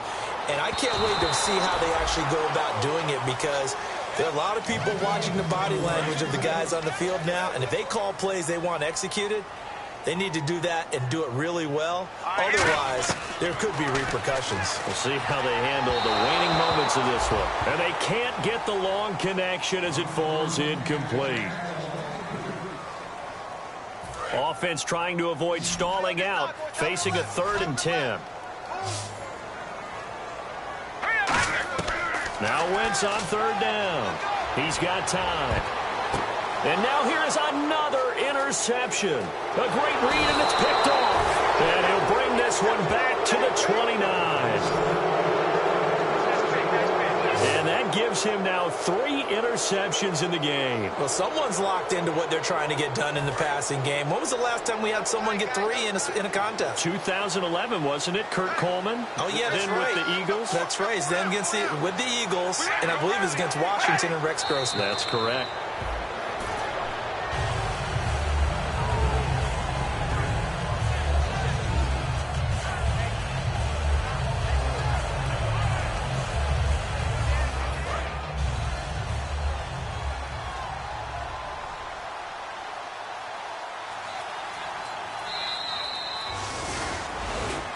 Well, Charles, it's one thing to win. It's another thing to win and put up the amount of points that they did.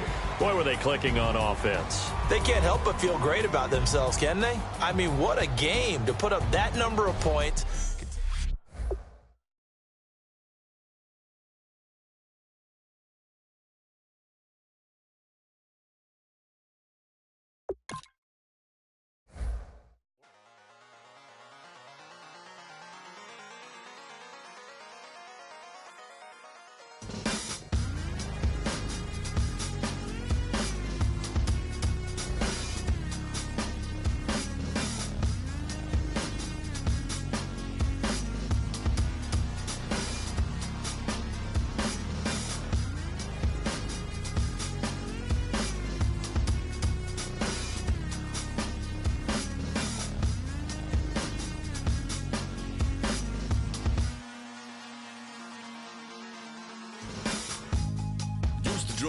Hard to admit that I used to draw portraiture in a human form, doodle of a 2-headed unicorn. It was soothing, moving his arm in a fusion of man-made tools and a muse from beyond. Even if it went beautifully wrong, it was tangible truth for a youth to refuse to belong. No name nuisance, stews in a bedroom, booze in a brand new cuneiform. Barely commune with the horde, got a whole grayscale ungluing his world. Might zone amp to the yap of the magpie, unseen hand dragging his graphite. Cross contour, little bit of backlight, black ink after a Bristol to baptize. You can imagine a rush that ensue when you get 3 dimensions stuffed in a 2. Then it's off to a school where it's all you get to, being trained and observed by a capable few. Back in New York by peeps and a dog in a 2-bedroom doing menial jobs. Plus rhyming and stealing and being a clod, distractions, freedom, a rod. I left some years of giving a light, I left some will the spirit away. I let my fears materialize, I let my skills deteriorate. When about I thought of what I should have been, continuing a mission that was rooted in a 20-year affinity and rickety condition with an ID crisis. Snap on the front lawn, look up in the sky, it's shapes falling out of the fringe. All heart though we would have made cowardly kings. They will chop you down just to count your rings, just to count your rings, just to count your rings. And there were colors pouring out of the fringe, all heart though we would have made cowardly kings. They will chop you down just to count your rings, just to count your rings, just to count your rings. Used to paint, hard to admit that I used to paint. Natural light on a human face, stenciled fire in his roommate's face. It was bloom and addiction, a miss and a push and a pigment. Book like a tattooed pigskin look. Pinhead kids in a minute, drank Kool-Aid from a tube of acrylic. And I grew up in a linseed oil or a linen. Joy to the poison, voice to the resin. Capture a map of a gesture. Back up, add a little accurate fat to the figure. Redo that, move that inward. Zinc white lightning shoots from his fingers. Studio strewn with illusion and tinctures. Stay tuned for the spooky adventures. You can imagine the stars that align when a forearm starts foreshortening right, or a torso hung on a warping spine in proportion. Reads as warm and alive. Routine day with a dirt cheap brush. Then a week goes by and it goes untouched. Then 2, then 3, then a month, and the rest of your life to beat yourself up. I left some seasons eager to fall. I left some work to bury your life. I let my means of being dissolve. I let my person curl up and die. Eating up his innards and unfeasible anxiety is brutally committed to relinquishing his privacy, aligning with the trials of the anti-Midas. Snap on the back lawn, look up in the sky, it's shapes falling out of the fringe. All heart though we would have made cowardly kings. They will chop you down just to count your rings, just to count your rings, just to count your rings. And there were colors pouring out of the fringe. All heart though we would have made cowardly kings. They will chop you down just to count your rings, just to count your rings, just to count your rings.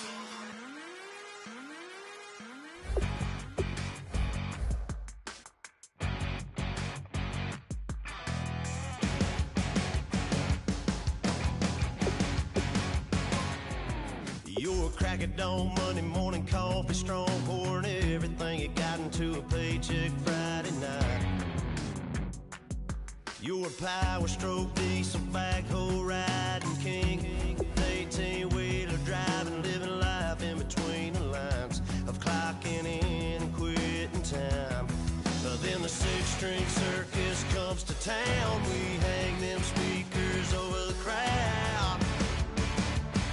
When the lights come on, everybody screaming, lighters in the sky, yeah, everybody singing every word to every song of the girl they're taking tonight. When the lights come on, everybody's feeling a hallelujah from the floor to the ceiling. Yeah, the drink that we're having, the smoke that we're having, the party we throw, it's going all night long. When the lights come on, when the lights come on. You're a little shy thing with a wild side. On a night like this, you just can't hide, cause it's time to live it up. So come on and raise your cup. If we're talking about memories, yeah, we're gonna make them. Talking about rules, you know we're gonna break them. When the lights come on, everybody screaming, lighters in the sky, yeah, everybody singing every word to every song of the girl they're taking tonight. When the lights come on, everybody's feeling a hallelujah from the floor to the ceiling. Yeah, the drink that we're having, the smoke that we're having, the party we throw, it's going all night long. When the lights come on, when the lights come on.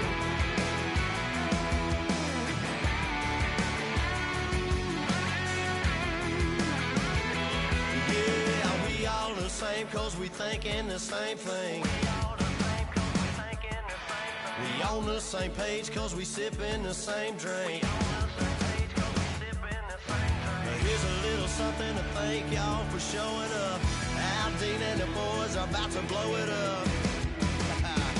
When the lights come on and everybody's screaming, lighters in the sky, yeah, everybody's singing every word to every song of the girl they're taking tonight.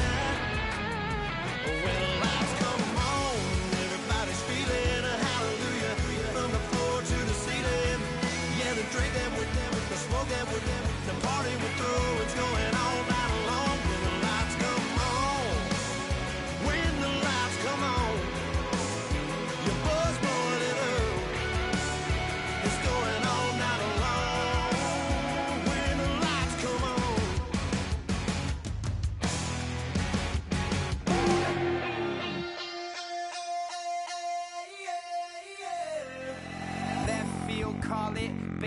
what you call it. Your boyfriend's got a cauliflower, and I'm a. So sue me. Who you, Judge Judy? Stacking the rubies. If life was a movie, then you could just call me the Goonies. You're not relevant. Trolling on the internet. No respect. Haven't moved out of your parents' basement yet. Big neck. Coming with the beat that's gonna break your neck. You can hear me now.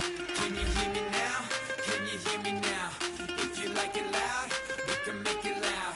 Can you hold it down? 'Cause we can hold it down. Yeah, you can hear me now.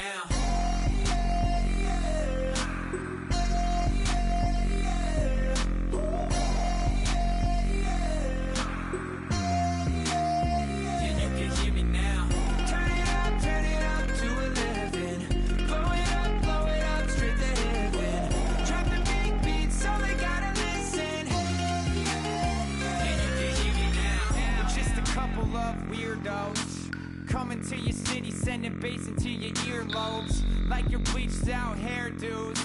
We glowing in the dark, got the spark, about to flare the fuse. That's just how we. Hello, everyone. I'm Larry Ridley. You're tuned into the...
So this offense will head back out there. They're in excellent field position after the fumble recovery.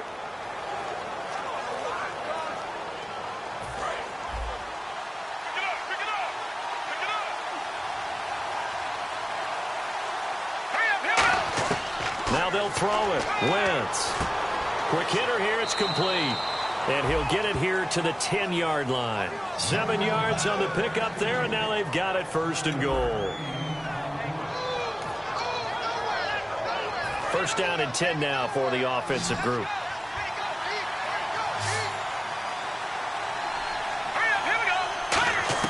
Throwing on first is Wentz. That's complete right around the 8. And he's able to work it here to the 8-yard line. It'll be a pickup of just 2, and it'll be second and goal. I'm going to show my age here a little bit. We used to talk about running backs catching the ball as safety valves. Nowadays, they're a big part of the passing offense. Quit acting like you're so old. You're only 65. And the giant rush gets home as down he goes. A big win there defensively on second and goal. A loss of 7, and it brings up third. And now because of the sack, it's third and goal from the 14. Well, this defensive unit certainly picked a great time to make a stand. Back-to-back sacks, starting with first and goal. Have to believe that they'll continue to bring the pressure on third down.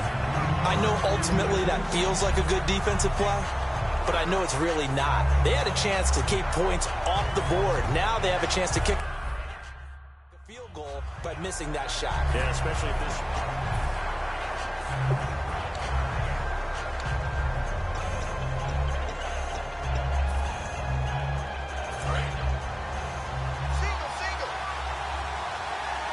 One receiver left, 2 to the right. They'll go for it. It's Wentz. And this is caught. Touchdown, Philadelphia. Their dangerous wide receiver.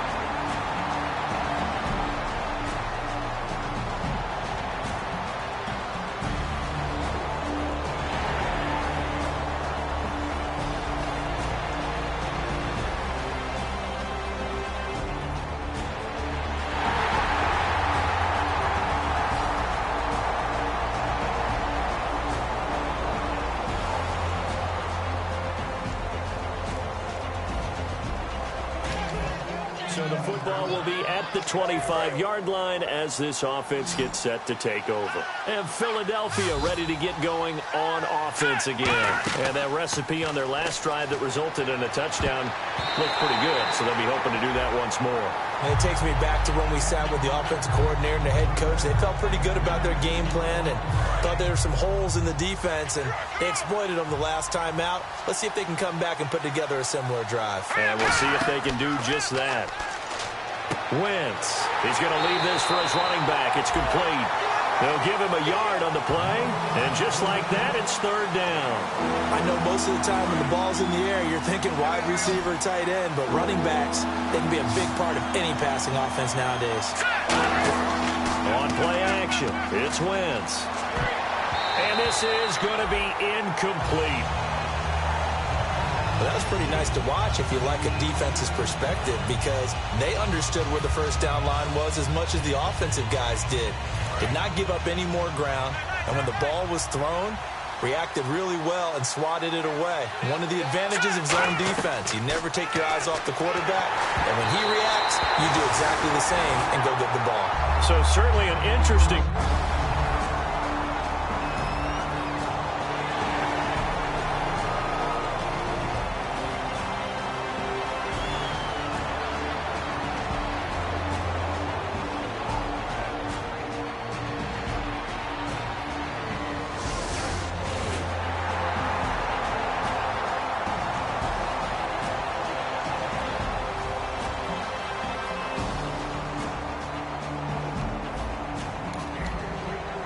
Drop you into the start of this next possession. The score, 7-0. Philadelphia getting set to take the field. And on that last drive, went for it on fourth, turned it over. A good job by their defense, though. They held them to 3, but this offense, they've got to be a little bit better, a little bit more careful here. And sometimes when you see these calls on fourth down, when they decide to go for it, it's not necessarily the coach saying, I believe in my offense. Sometimes the coach saying, I believe in my defense. I can afford to go for it here, because if we don't get it, I don't think we'll give up more than 3. And that's exactly what happened there. You think that factored in? I do. I think that he had that in his mind going into the game, that I'm going to be aggressive on offense because I know I've got a defense that can hold up their end. After watching him drop that slant, I can hear my old coach's voice ringing in my ears right now. You can't run with the ball until you catch it. Trying to get those rack yards before he secured it. From the gun on third down, Wentz. And he comes back with one complete. And he will have a first down as they get him to the ground at the 37. And fits the exact right word. Over the middle, there's almost always traffic, so anytime you're a receiver in that area, you're not just focused on catching the football. You're wondering where the collision's going to come from, right? Because there's almost always someone there able to concentrate, catch it, and even added a little extra at the end with a short run. That's going to go as a loss of a yard, and it'll be second down. If you're a selfish player and you're throwing the ball, you're cool with the completion. Maybe not so cool with the yardage loss, though, huh? Yeah, you went backwards on the yardage. Hey, it kind of works like a sack for the defense there. Yeah, it's a really big play for them, right? Able to figure it out, sniff it out, and finish it off. They'll give him 8 on the play, and it'll be third down.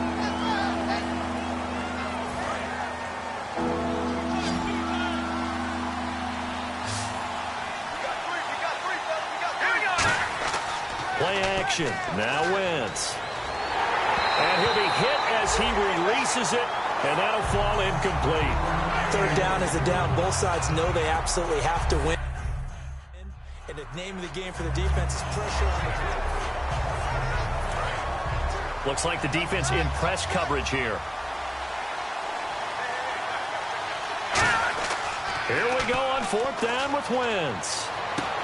He's got his man on the crossing route.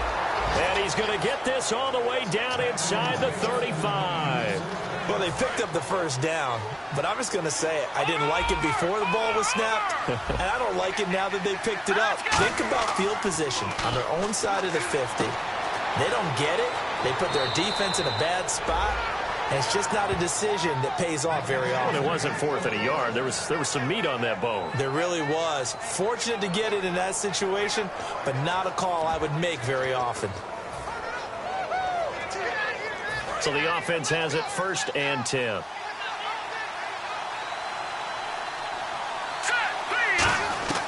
Wentz now on first down. And no escaping this time as he'll go down. They got him for a sack. It'll be a loss of 7 on the sack, and it brings up second. Wentz to throw on second down. And he'll be out of bounds as he gets this down to about the 21 or 22. 6 yards on the pickup, and that'll bring up a 3rd and 11 situation. Long drive. The defense just cannot seem to catch a break and get off the field. 2 minutes to play here in the first half. We're back to East Rutherford, but first this timeout. A reminder that when halftime rolls around, Larry Ridley will have all the highlights and analysis of this first half of play from our studios in Orlando. And 5 in the secondary now for the Giants on 3rd down. To throw is Wentz. Oh, it's a screen pass. That's complete. And he picks up the first as he's able to take it down to the 7-yard line. No, check, Patriot! And now they're in the hurry-up. Shotgun now for Wentz. And that's going to be caught for an Eagles touchdown. Their big-bodied receiver. His first touchdown on...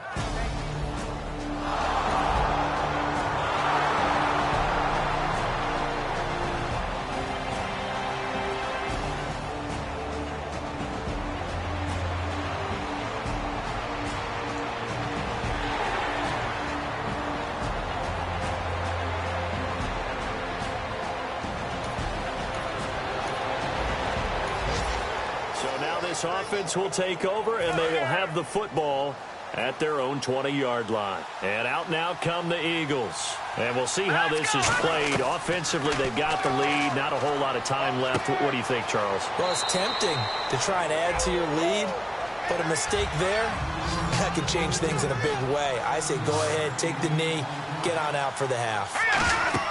On second down, here's Wentz. Trying to set up the screen, and it's intercepted. And he will bring it back. It's a pick six and a Giants touchdown. So a danger.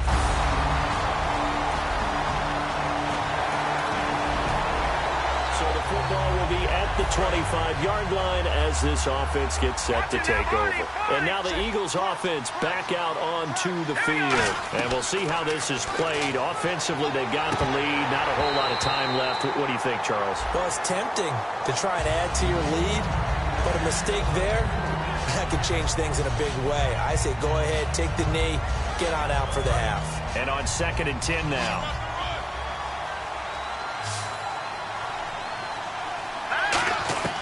Wentz will try again on 2nd down.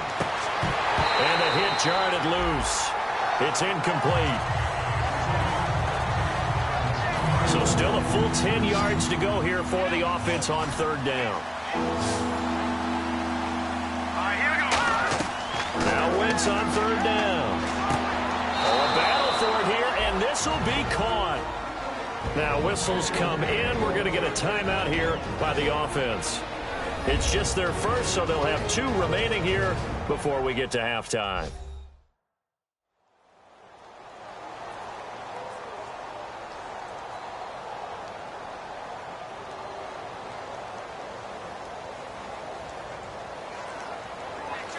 And now a first down following that long gain.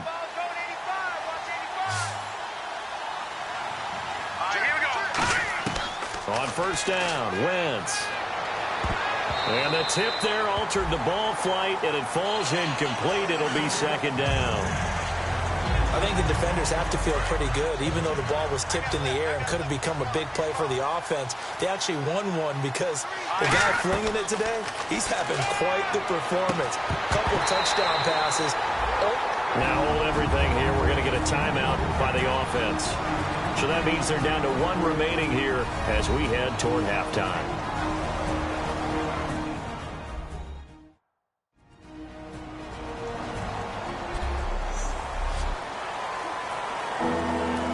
So a ways to go here on 3rd and 10.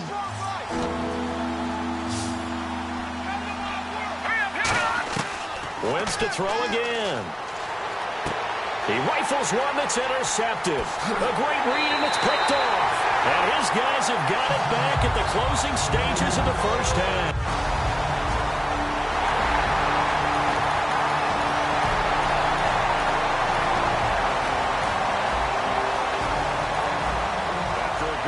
This offense will start with tough field position inside the 10. A look at the offense now here, coming back out on the road for their first possession of the second half. They were able to get the ball back here, didn't surrender any points. Now they look to add to that lead. Yeah, how about the boost the defense gave them? And he's going to go down. He backed up into the end zone, and this is going to wind.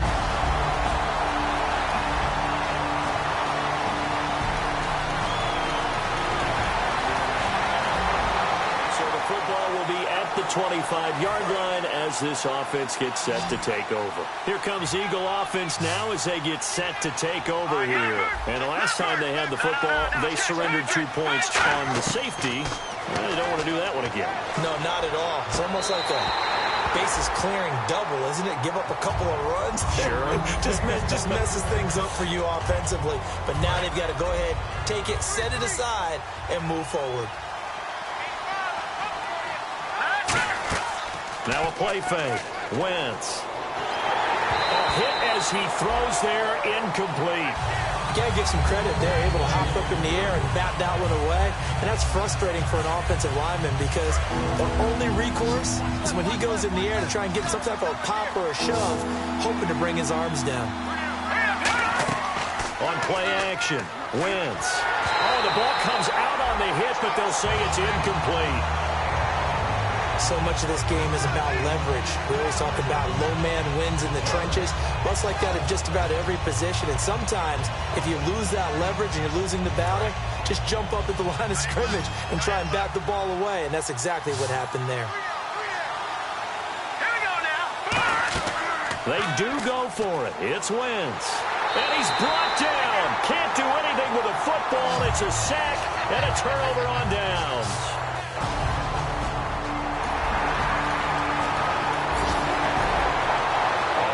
You into the start of this next possession. The score, 7-0. The Eagles offense now gets set to head back onto the field. And last time we saw them go for it in kind of an unusual situation. It's not like it's a fourth quarter do or die. They went for it, didn't get it. We'll see how that affects him this go-around. And he's going to be intercepted a third time. A great read, and it's picked off. And they have the football and will set up shop at the 33-yard line. And he may want to...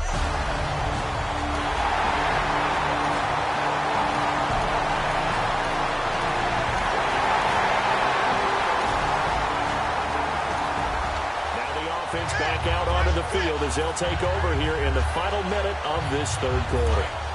Looking to jam the receivers at the line here. Press coverage look defensively.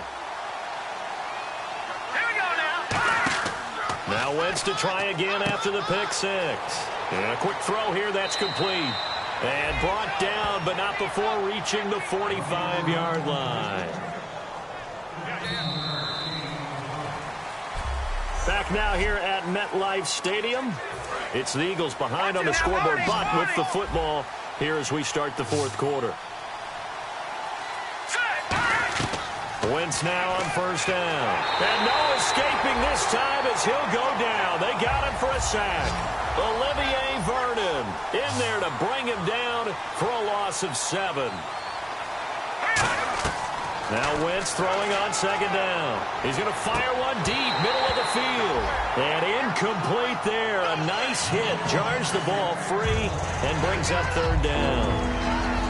So incomplete on second down. Now they'll look to convert here on third. Looked like they had an opportunity for a big play across the middle, but he didn't have the concentration or the focus necessary and dropped it before he could haul it in. And his pass is intercepted for the 4th time today. Picked off by Denzel Perryman. And it's a terrific return here as he's going to have them set up with a 1st and goal.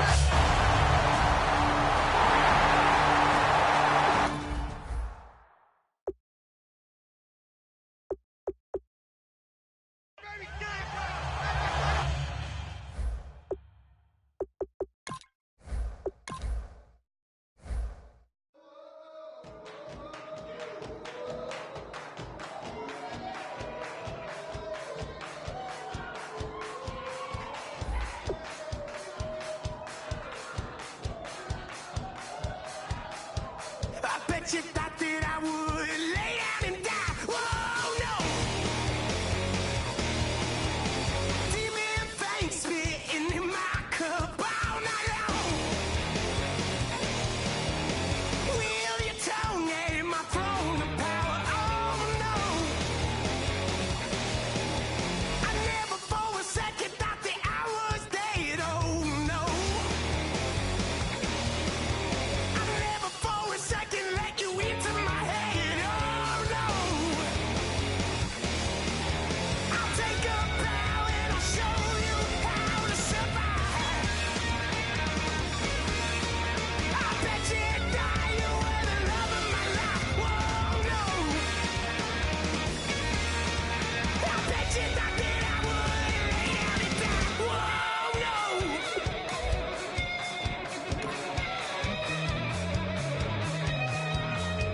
I bet you thought that I would lose my mind. Oh, no.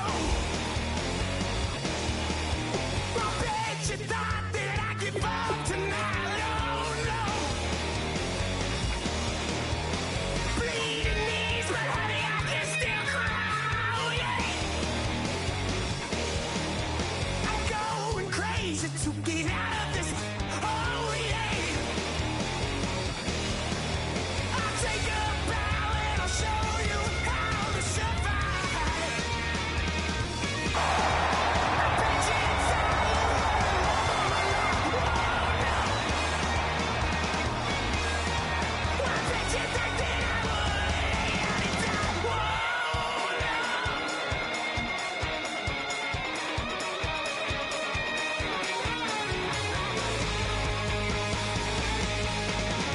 I said I get away from the pain when I baby. I never get away. Hello, everyone. I'm Larry Ridley, and this.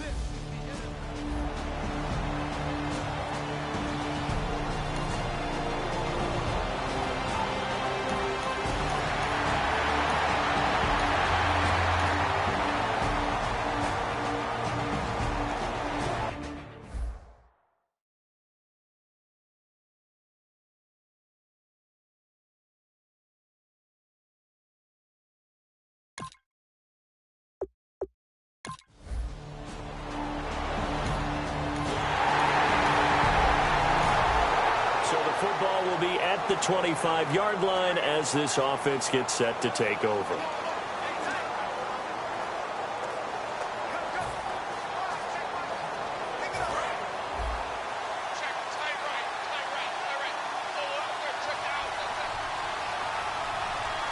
They come out here in the eye.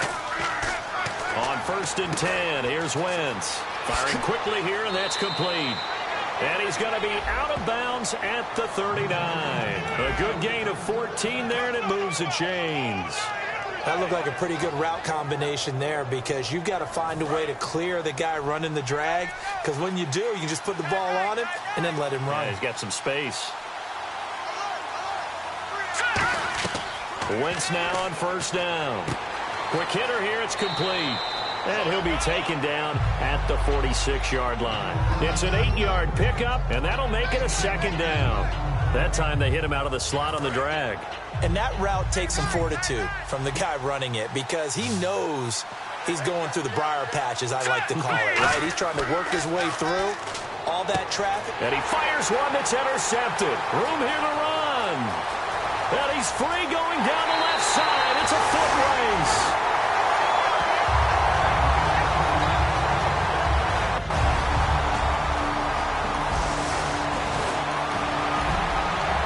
Football will be at the 25-yard line as this offense gets set to take over.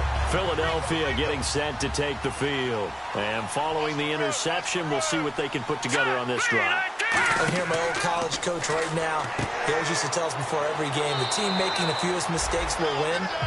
What they're hoping is that that last mistake is their only one of the game. Coaches, that's all they talk about, turnovers, right? Minimizing those and maximizing opportunities. They couldn't get anything going there out on the right side of the flat of the swing pass. And didn't we have a discussion with their staff about wanting to get the backs more involved in the passing game? Huge emphasis for this game, but obviously the defense had other plans and really made a nice play. Almost not fair. The big guy running the corner route, being able to lean and push and get to where he wants. So how do you stop it? A lot of times you want to have a linebacker on him, a bigger body guy who can handle him physically. But a lot of times that doesn't work as well because his quickness often wins the route. 11 yards on the pickup, and the Eagles are going to have a first down. It's a nice completion, a little bit of run after catch as well to create the yardage that they got. But it is so tough to cover that route, the drag route, because they run it at varying speeds. Because the key is to create hesitancy on the defender's part. Always so empathetic for those DBs, aren't you? And he finds a man on a crossing route. And he gets this inside the 35-yard line. Give him 10 yards on that one, and that'll earn him a fresh set of downs. Fresh set of downs here. So there on that play, offensively, they ran the crossing route. Defense was in zone coverage, so as a former DB, and no escaping this time as he'll go down. They got him for a sack. It'll be a loss of 7 on the sack, and it brings up second.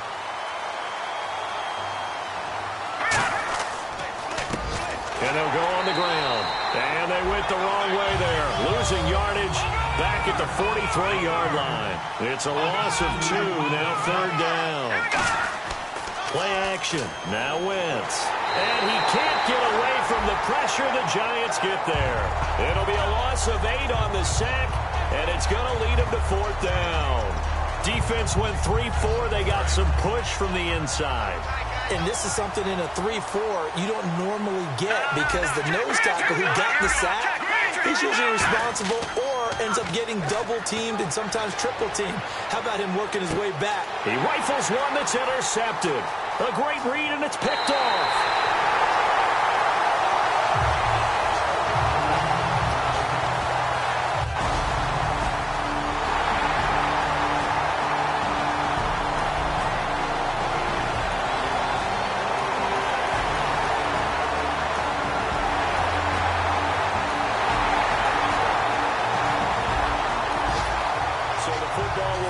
The 25-yard line as this offense gets set to take over. The Eagles offense now, they head back on the field. Trying to shake off the interception from nowhere to go here. He lost the football. And his guys are going to take over at the 21-yard line. So the defense there, opportunistic.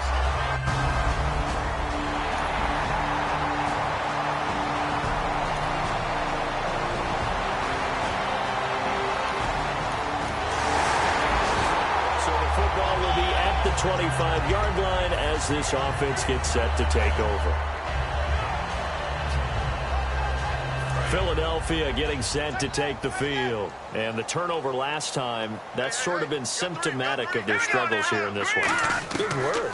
I like it, though, because you're exactly right. Like that, don't you? All game long, they've struggled moving the ball, turning it over on the last possession. Is that word again, symptomatic? Yeah. I like that. Your analysis, symptomatic of the success of this broadcast. What I like is that you gave me the word, and I just kept using it. Well, if you do read man coverage, Brandon, the drag route's a pretty good one to run against it because you're running away from people on it. Only a gain of a yard there, but it indeed gets them a new set of downs. All right, here we go. Throwing on first is Wentz. Now they go screen. It's complete. And he'll be brought down right at the 45-yard line. A good first down call as the screen play gets him 9.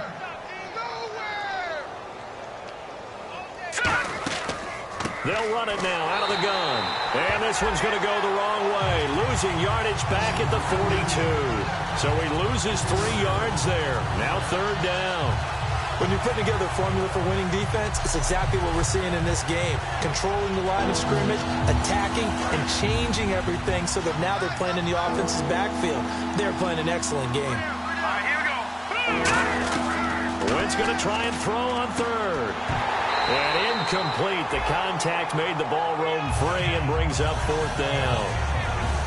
Oh, man, for him to be that wide open and drop it. Sometimes you have just too much time on your hands, right? You end up thinking way too much, and your hands get shaky. And yes, he's a tight end, but that's a catch he should have made. Here we go on fourth down with Wentz. Throwing for his running back, and he's got him complete. Give him 3 on the play, and on fourth down, they're able to convert and move the sticks. Mission accomplished on that throw. Slant, pick up the first down. I like how he just put it on the receiver and didn't lead him on that one. Happened quickly. Defense, not much they could do. And down he goes. They bring down Wentz on the sack. They'll wind up losing 3 there on the sack. Good pressure, and it's second down. Well, you don't usually get a sack from a nose tackle spot, but we got one there. No, we don't, and a lot of the times in passing situations, they end up off the field anyway. So how happy was he to work his way back to the quarterback and put him on the ground? He's going to end up with a nickname after something like that, some Big Jelly or something like that. And 15 yards there on the catch and run. And those first downs do add up. The offense keeps the ball moving downfield and keeps their defense on the bench, giving them a chance to rest. 2 minutes remain here in the first half. We're back to East Rutherford, but first this timeout.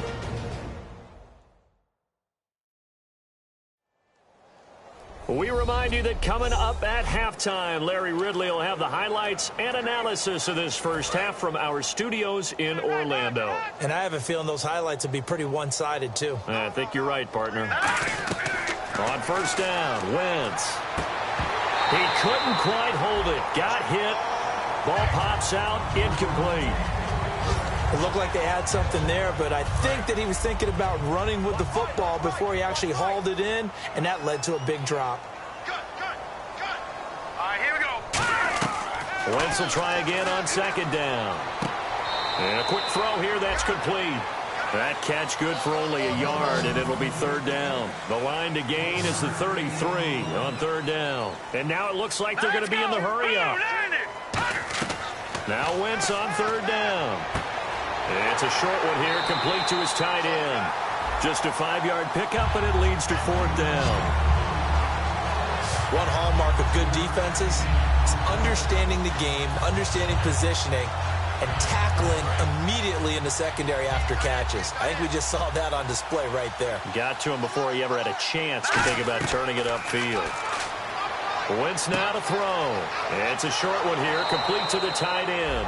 And he's able to get the first here as he's taken down at the 25. Oh, just play after play after play on this long drive for the offense. Boy, that's some kind of effort. When he caught it, I doubted if he could get there. Knew it was going to be close, but credit him. Really good effort. How about the rack on that play, the run after catch? But most of the time we think of it as just being an open field and picking up yardage. Sometimes you have to be real physical in order to gain the yardage you need for a first down. Second down now after the incompletion.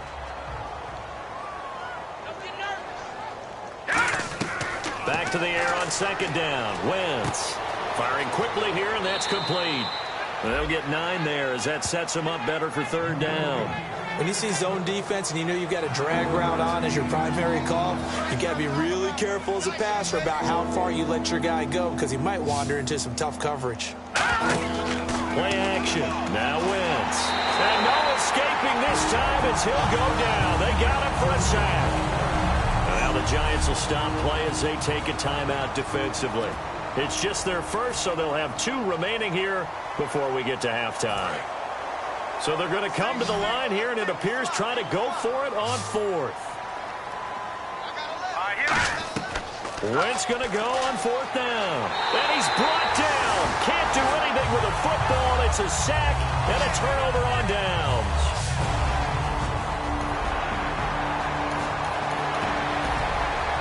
Offense ready to get back out there as they'll have the football to start the third quarter. Out come the Eagles now as they'll go on offense first here in the third quarter.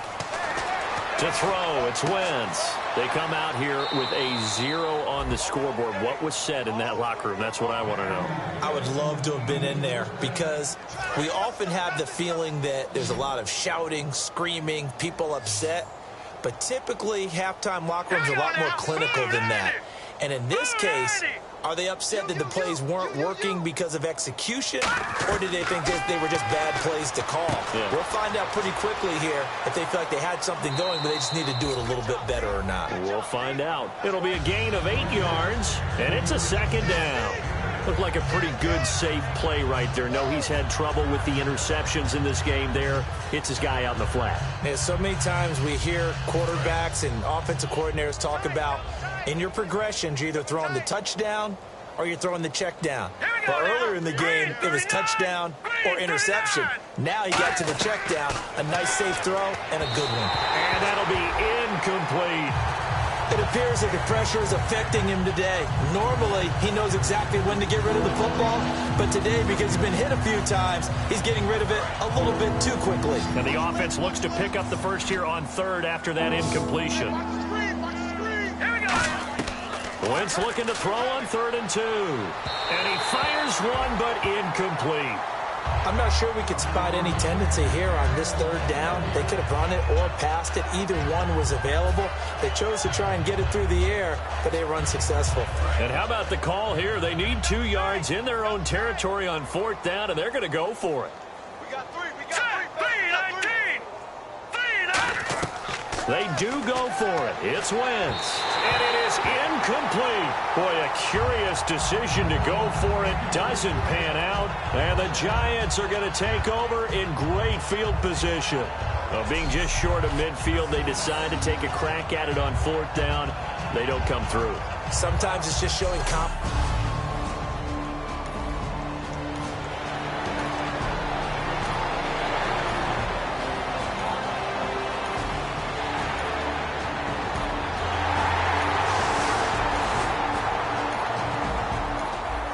So the football will be at the 25-yard line as this offense gets set to take over. The Eagles coming out as they get ready. And last time out, went for it on 4th down, turned it over, gave them great field position, turned into 6 points, so they've got to recover here, Charles. It's amazing what one decision can do in the chain of events, right?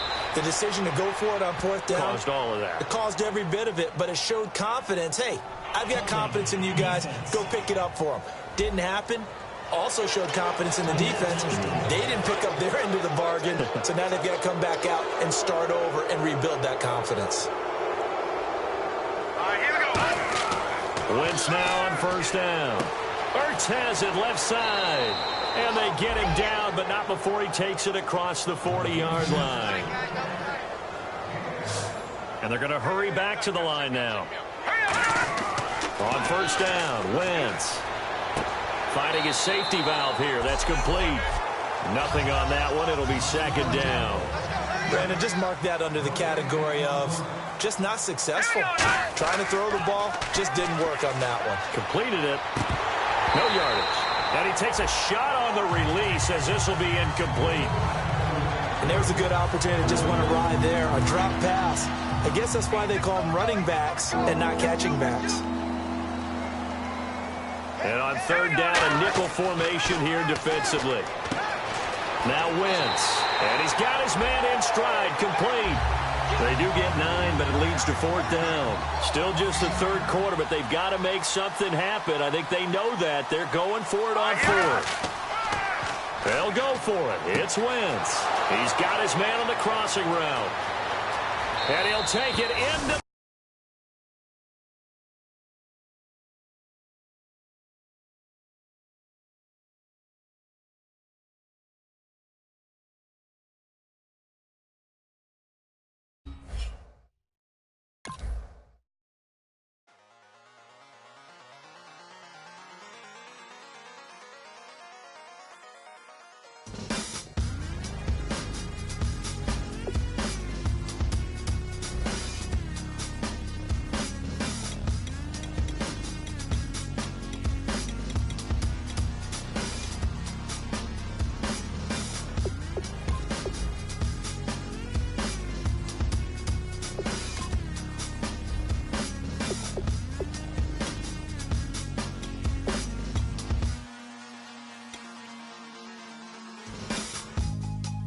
draw.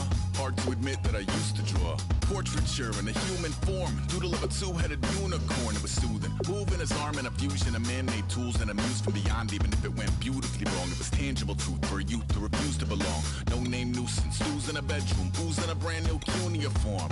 barely commune with the horde. Got a whole grayscale ungluing his world. Might zone amp to the yap of the magpie. Unseen hand dragging his graphite. Cross contour, little bit of backlight. Black ink after a Bristol to baptize. You can imagine a rush that ensue when you get 3 dimensions stuffed in a 2. Then it's off to a school where it's all you can do. Being trained and observed by a capable few. Back in New York by peeps and a dog in a 2-bedroom doing menial jobs. Plus rhyming and stealing and being a clod. Distractions, freedom, a rod. I left some years of giving a light. I left some will, the spirit away. I let my fears materialize. I let my skills deteriorate. Haunted by the thought of what I should have been. Continuing a mission that was rooted in a 20-year affinity and rickety condition with an ID crisis. Snap on the front lawn, look up in the sky. It's shapes falling out of the fringe. All heart though we would have made cowardly kings. They will chop you down just to count your rings. Just to count your rings. Just to count your rings. And now we're colors pouring out of the fringe. All heart though we would have made cowardly kings. They will chop you down just to count your rings. Just to count your rings. Just to count your rings. Used to paint. Hard to admit that I used to paint. Natural light on a human face. Stenciled fire in his roommate's face. It was blooming addiction. A miss and a push and a pigment. Book like a tattooed pigskin look. Pinhead kids in a minute. Drank Kool-Aid from a tube of acrylic. And I grew up in a linseed oil ever linen. Joy to the poison. Voice to the resin. Capture a map of a gesture. Back up, add a little accurate fat to the figure. Redo that, move that inward. Zinc white lightning shoots from his fingers. Studio strewn with illusion and tinctures. Stay tuned for the spooky adventures. You can imagine the stars that align when a forearm starts foreshortening right. Or a torso hung on a warping spine in proportion. Reads as warm and alive. Routine day with a dirt cheap brush. Then a week goes by and it goes untouched. Then 2, then 3, then a month. And the rest of your life to beat yourself up. I left some seasons eager to fall. I left some work to bury your life. I let my means of being dissolve. I let my person curl up and die. Eating up his innards and unfeasible anxiety is brutally committed to relief.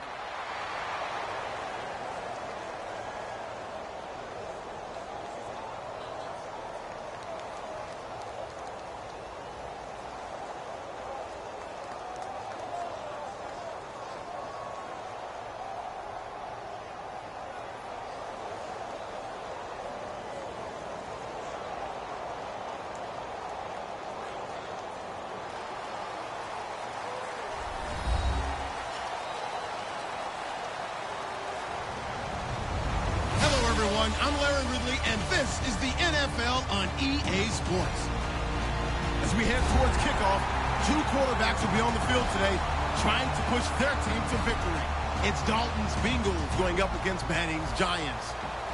With that, we're off to MetLife Stadium in New Jersey as we bring in the 2 men who will call our game, Brandon Godden and Charles Davis. Thank you very much, Larry. We are here on a beautiful afternoon for football. Straight ahead, we've got a good one on tap here between the Cincinnati Bengals and the New York Giants. Fielded about a yard deep.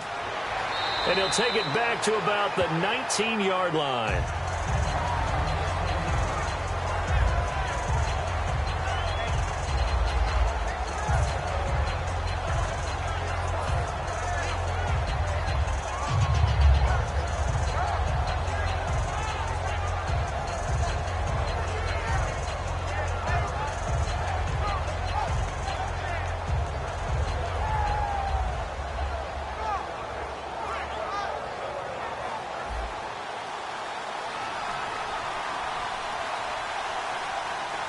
Hill, the lone setback. 20.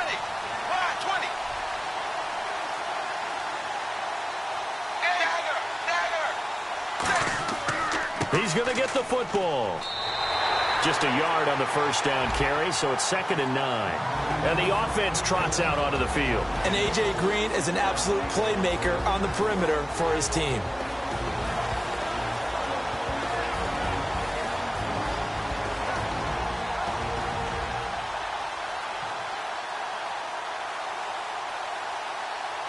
Second down following the run.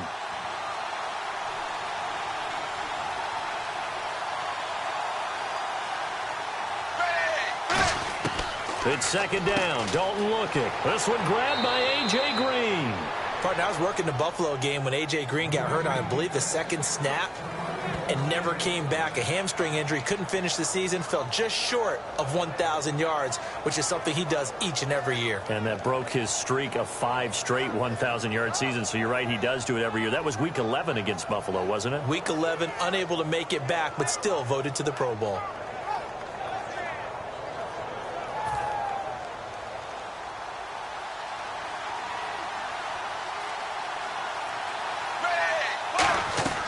First and 10 for Dalton. Brought in here by Tyler Eifert. I think in a lot of ways, Tyler Eifert is happy to wave bye-bye to 2016 because of the injury issues. Got hurt in the Pro Bowl, missed the first 6 games of the season, and then couldn't finish the year with another back injury. Yeah, and the one that hurt, that Pro Bowl injury, supposed to be such an award for the great year he had a season ago, and just never really got things going this year, did he? Such a difficult matchup, especially in the red zone. Look for a big bounce back in 2017. Now a first down carry. It's Hill. And he is going to lose yardage here. It's a loss of a yard there, and now second down. And the offense there, the O-line, everybody really on offense, they were just manhandled at the point of attack. Yeah, you could pretty much call them all out, couldn't you? Almost by name, right? That was a very tough sequence for the offensive line. But how about that defensive front creating a new line of scrimmage and creating a lost yardage possibility? Now he's hit, and Dalton lost the football. Well, I think a Bengal player was able to get in there. He was. And they'll keep possession of the football. So they escape, so to speak, maintaining the football. Defensively, though, opportunity miss. It definitely. Trying to get it to LaFell, but it's intercepted. Picked up by Janoris Jenkins. And he's able to get it back to the 33-yard line. Certainly not how they envisioned ending their opening drive here in the first quarter. Too many ones in this play.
Really nice starting field position here for the offensive unit. Hey, hey, hey, hey. 4 down, 4 down, 4 down. Good.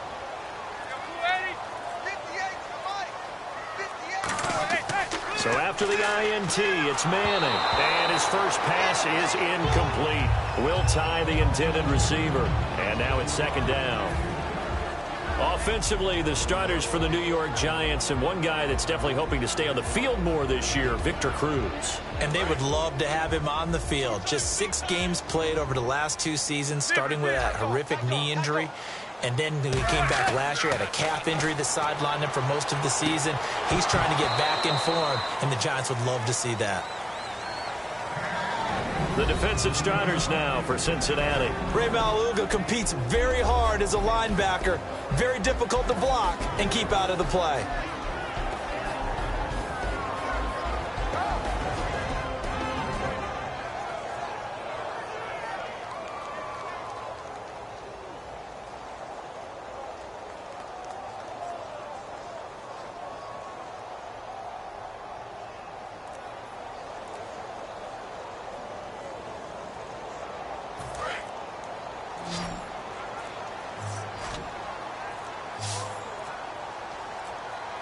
Play clock down to 0, and that's going to be a delay.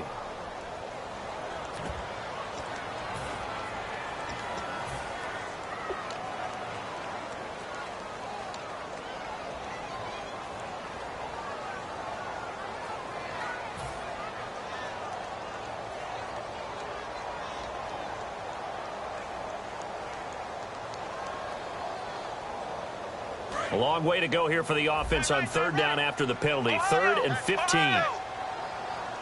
round! Flex round! Here we go! What? Flex round! Flex round!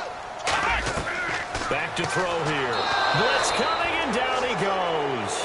Carlos Dunlap in there to get him for a loss of 9, and that'll lead to 4th down.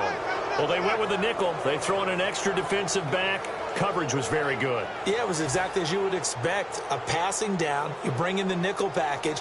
Just as you described, the coverage was excellent and allowed one of their linemen to... And look at this. It's a fake. And this is incomplete. A huge gamble, and it does not pay off. Cincinnati now ready to take the field. Well, not only did they try to fake it, they put the ball in the arm of their punter, and it didn't work out. Not the quarterback. No. The punter. Yeah. Risky. And it's so funny because when it works, genius. When it doesn't work, not so smart. Not so genius. In this case, not so genius, but I do admire that he went for it. Trying to shake off the interception. He'll look to throw.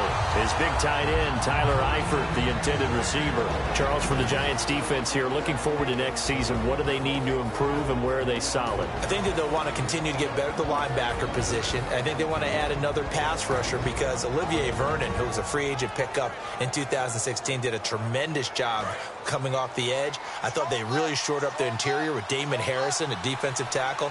Landon Collins played at an MVP level on the defensive side of the ball as safety, and Janoris Jenkins became an eraser out on the corner. Jeremy Hill there was the intended target, and now it's 3rd down. Well, he just threw an interception last drive, nearly another pick. And things aren't very even right now, are they? It's a little bit sloppy out there, isn't it? It's kind of different between driving on those paved roads and those country roads that have those potholes in them, isn't it? So that's the way this game's going right now. A lot of bouncy bounce to it. You spent some time on some Tennessee country roads. I certainly have. Plenty of family back there. God love them. I don't care how many times we say it. I still get a kick out of watching quarterbacks and receivers do the pass tree in pregame warm-up. But I always remember that when we go to practices, we see that after practices as well. They really tune it up, don't they? They tune it up. They know why they do it for these situations. 1st down. And they build that trust, and that's why they're able to find him in this type of a situation. Quarterbacks love slant routes because the receivers are breaking right into their line of vision, and receivers love them as well because they're getting the ball on the move and able to catch it and try and get upfield and gain additional yardage. Dalton now, and he'll take this into the end zone for a Bengal TD. Tyler Boyd, a 15-yard touchdown grab, and the Bengals are going to take a first-quarter lead. On for the point after is Randy Bullock. And he's got it to make it 7-0 Bengals.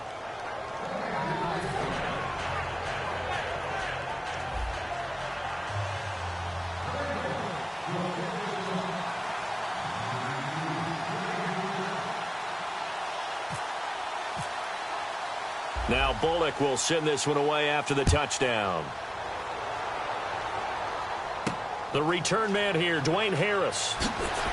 And his guys are going to start their drive right at the 20-yard line. And New York set to take the field. And last time this unit was out here, costly turnover, and then that turned into 6 points. They've got to make amends. And how many times have we sat in meetings with coaches and they use the term complementary football? Offense take care of the defense, defense take care of the offense. That didn't happen on the last possession. This is a chance for them to pick themselves back up and help their team. Yeah, we'll see if they can recoup and recover. They run with a 5th-round man, Paul Perkins. And he's got some space here. And they're able to get this one across the 35. Brandon, it's early in this one, but Paul Perkins is a guy that I saw play at UCLA. And you know when he did his most damage? Late in the ball game. He's one of those guys that's a high-volume ball carrier, and really wears people down and produces big as the game's on the line. Had some good moments for the Giants this year. Question, though, is he just a complimentary piece going forward, or can he ever be the guy? I think he can be the guy, but I don't believe the Giants are just a... There he goes, left side. And all the way in. Touchdown, New York. Will tie. 64 yards. And the Giants are an extra point away from tying up this football game.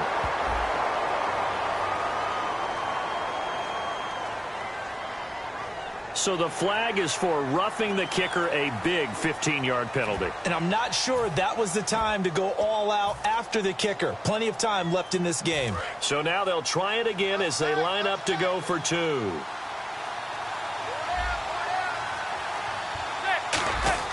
They'll try and sneak it. And he is into the end zone to bump the lead up 2 more.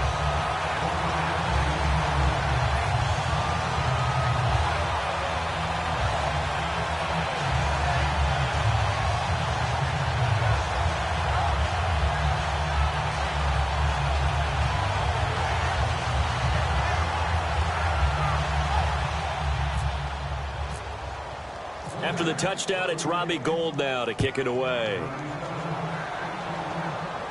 That'll be taken in the end zone. And he'll get it up past the 20 to the 22-yard line. Cincinnati now ready to take the field. And they're going to need another score. Got one last time, but still down here. When you're playing catch-up, every possession becomes crucial, doesn't it? It's vital. Get back out on the field, punch it in the end zone again. They know it's not easy, but what they do have going for them, they did score the last time. They think they've got a good formula working. And what about the defense? Well, now you're just saying to yourself, oh. And now this is intercepted. My goodness.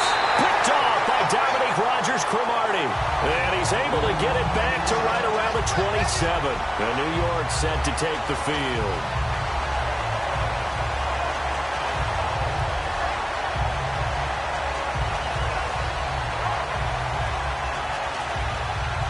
And they'll start this drive with very good field position.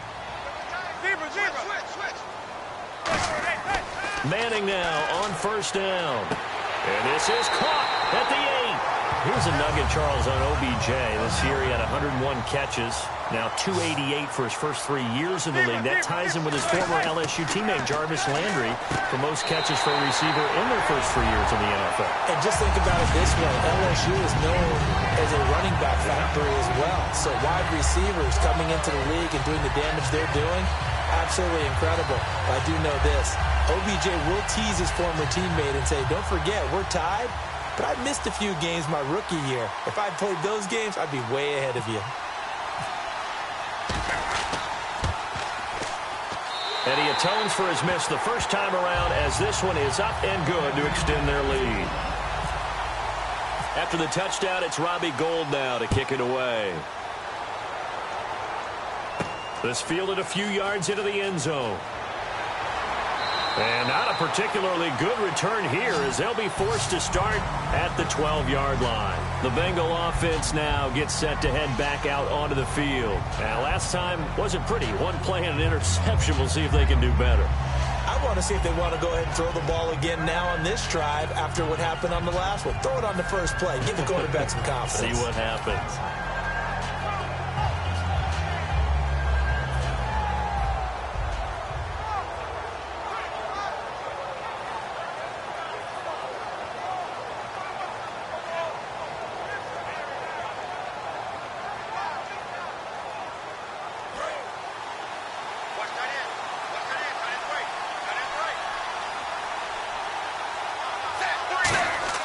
They go back to the air here after the INT on the last drive. Complete to the right side. It's Eifert.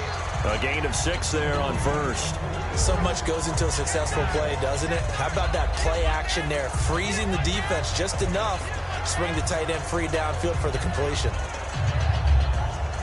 4 yards remaining now on second down. They'll come out in the pistol. It's second down. Dalton looking. And a right side completion here by LaFell. 8 yards on the pickup there, and it moves the sticks. I know many people like to throw to the tight end, maybe in a little flexed out position because he creates mismatches with his size.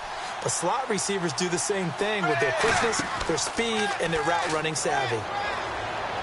Green's got it over the middle. And he gets this one just shy of the 40. They'll mark him down at the 39. Alongside Charles Davis, Brandon Gaudin, and it's the Bengals with the football to begin quarter number 2. And they've got it here with a first down.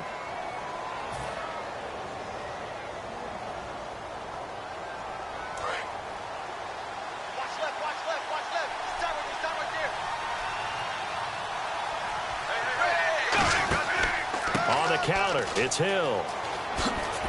And able to get a couple as he's across the 40 to the 41. For Jeremy Hill, with the season in the rearview mirror, finished just below 1,000 yards. I think 18th in the league in rushing. And his 2 100-yard games both came against Cleveland, I believe. Yeah, if he could play Cleveland each and every week, he would have been well over 1,000 yards. So the thing about Jeremy Hill in the Cincinnati Bengals offense, you think of them as a run-first team.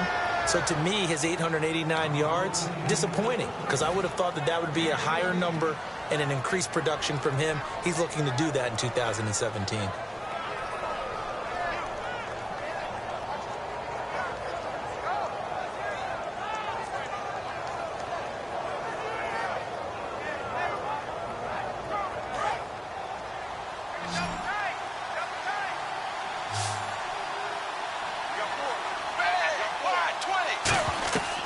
First down throw coming for Dalton. Open man is Uzama. And he's brought down. 10 yards on the pickup there. And that'll be good enough for a Cincinnati first. And after that completion, you can understand why so many teams in the league are emphasizing speed on defense at every position. The tight ends have created so many tough matchups now. If you can't run with a tight end as a linebacker, this is going to be the result every time. Now a play fake here on first down. And he'll be hit as he releases it, and that'll fall incomplete.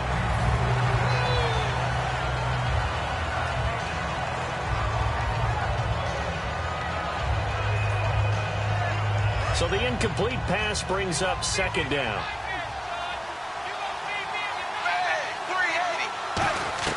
Second and 10. Dalton once more. That's caught by his tight end, Uzama. 8 yards on the completion, but now they face third down. They're trying to keep the drive going. This will be play number 8. It's 3rd and 2. Obviously, this has not been a banner game throwing the football.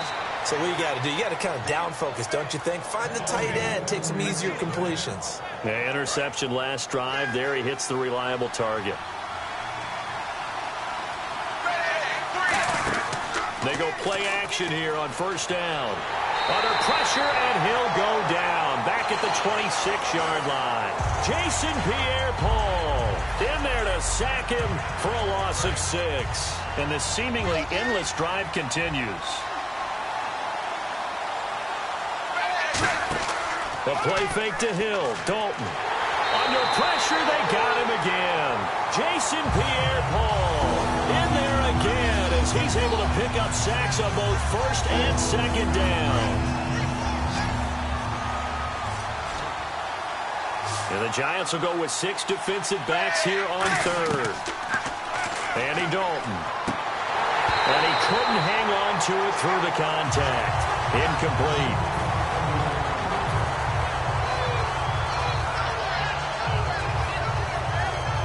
And how about this? 4th and long, and they're going to go for it. They'll try on 4th. Here's Dalton. And this is incomplete. The Bengals try it, but it doesn't work out. And the Giants are going to get the football back. And New York set to take the field. And they will simply, Charles, be looking to duplicate what they did last drive when they were able to push it in for 6. And they hope it'll be that easy, right? To be able to take exactly what happened before, replicate it. They met through Odell Beckham Jr. Touchdown, Giants. Odell Beckham, 68 yards. And the Giants strike quickly here for 6 points. Good pass, clean catch, and a house call there on the fly route. And not that much room to operate. separate. So that tells you about his acceleration. We always talk about being able to go from 0 to 60 real fast. It took him less time than that to get to top speed and complete that play.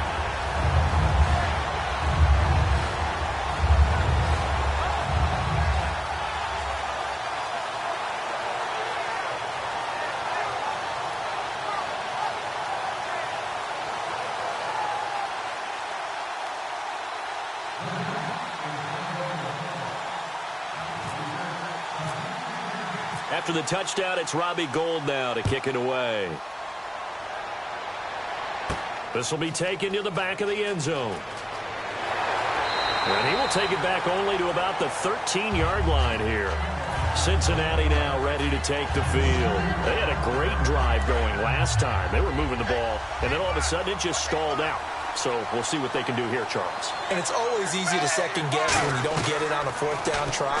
But they had to like the feeling that they had going on offense.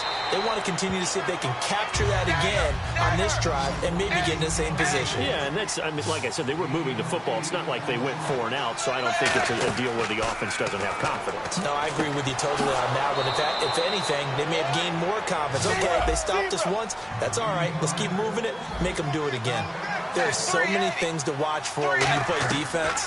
And reading your keys, you always hear about that, and having your eyes in the right place. Sometimes your eyes can fool you. How about that play action there? That sprang the big guy, didn't it? Able to dump it over the top to him. Nice completion there for Andy Dalton. Charles, you worked some of his games when he was at TCU. Now you've worked his games in the NFL. What progression have you seen? I've seen a guy who took over as a freshman in college and got better and better each year. Always added a little bit more to his game, gets stronger.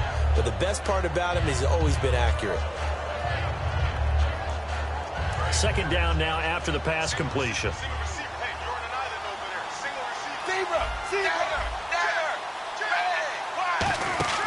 Play action here with Dalton. And he finds Tyler Kroft. And he is out of bounds inside the 30. 2 minutes to go here in the first half. We're back to East Rutherford, but first this timeout.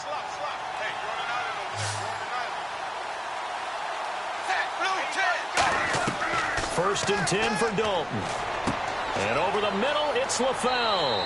And he'll be brought down at the 21, just shy of the 20 in the red zone. Possible run anticipation here as the D-line sandwiches together. Partner, nothing complicated here. This is just a pretty simple drag route. You're exactly right, Brandon. Instead of throwing it downfield, they just throw it underneath and let the receiver do the work. It's always tough for the guys throwing the football when they think they've got a completion and the ball's almost there, and then someone sneaks a hand or two in and bats it away. And again, Andy Dalton to throw. He drops it off for Bernard. And he'll be out of bounds, taking it just shy of the 10 at the 11 or the 12.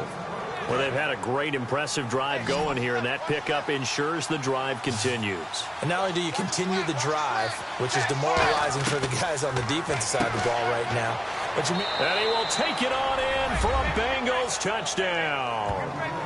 Tyler Boyd, 2 catches, 2 touchdowns here so far. And the Bengals are able to draw a bit closer. Now, he's having a nice little first half here, partner. And it's a first half that leaves us anticipating what can still come. I mean, 2 touchdowns already here through the second quarter. There could be plenty more before this game is over. Here's Dalton to throw for. And unable to connect. They don't get the 2-point conversion here. Protection was great. He had time to set up a campsite. But in the secondary, though, they were ready. And I think that in most places on the field, if you have that much time to throw the ball, someone's going to shake free and you'll find an open receiver. But condensed near the goal line on a 2-point conversion, all that extra, there's not any extra field. So it kind of closes in on them, and that allows you to cover a little bit better. And they're going to have very poor field position as he's out of bounds at his 7-yard line. And the Giants ready to come out now. And following that long touchdown pass, a 1-play drive last time, see if the defense, they're ready. They don't want that to happen again. And you would have thought they would have been ready the last time. That's what you work on all the time. Make sure that no one gets behind you. That's the cardinal sin of defense, not giving up the long pass. They did. Let's see how they adjust. He was looking for Odell Beckham that time. And that'll bring up second down. Really nice play by the guys on the defensive side of the ball, but for the guys on the offensive line, they're doing a nice job of trying to protect their passer. But when a guy hops in the air and goes airborne to try and knock one away, it's difficult because you can't reach out and grab him. That'll be a holding penalty. So all you're trying to do is make some type of a play on him, make some type of contact to try and get his arms out of the sky.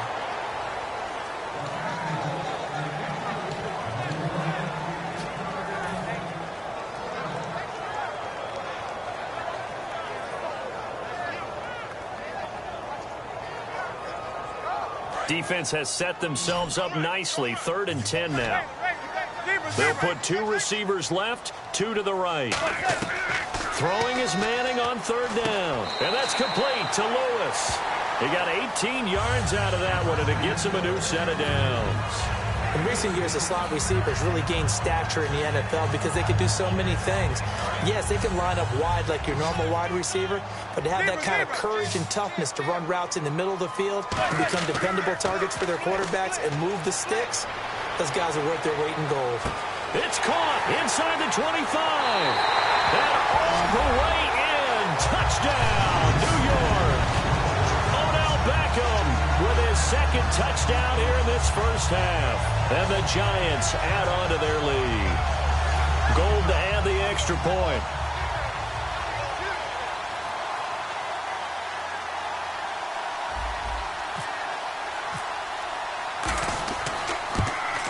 And that will make this a 16-point lead.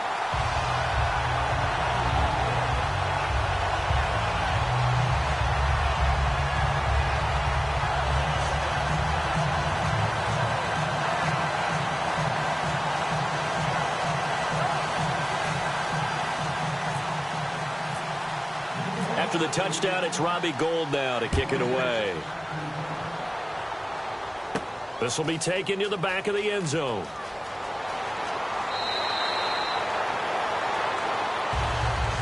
So now the Bengal offensive unit back out onto the field. And what do you think goes on here in this situation? If you got the football, you're trailing, you're back in your own territory with just a little time. Do you try something? You're thinking about jump-starting your team, right? You just mentioned it. They're down. They're trying to get back into the game.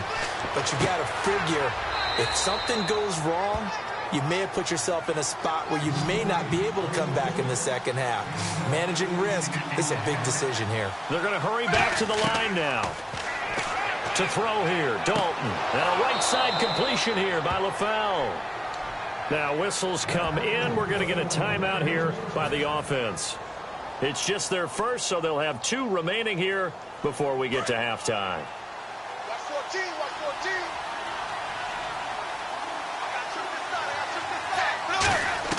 Now Dalton with a 1st and 10. And for the 3rd time here in this half, it's intercepted. A great read, and it's picked off.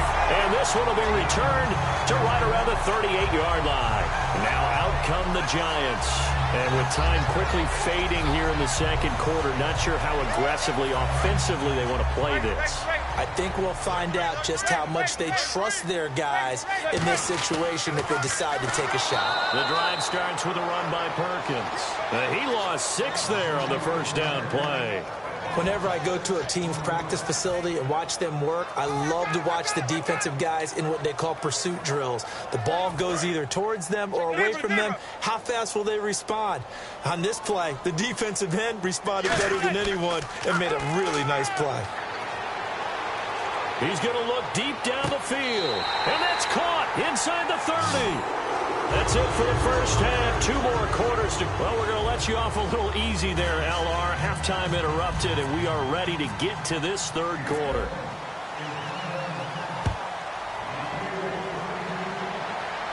Bobby Rainey now to return it. And he's up past the 20 to the 22-yard line. The Giants offense now gets ready to head back onto the field. They built a good first half lead. Now they have a chance to add on to it. And what I'm thinking is that the offensive staff spent the entire halftime just working with them on, here's what we think they're going to do to attack us in the second. And he's going to have to eat this one as down he goes. Geno Atkins breaking through to get him for a loss of 7. You know, on these types of plays, we're always looking to assess blame. Okay, where did it break down? Sometimes it's just a great play.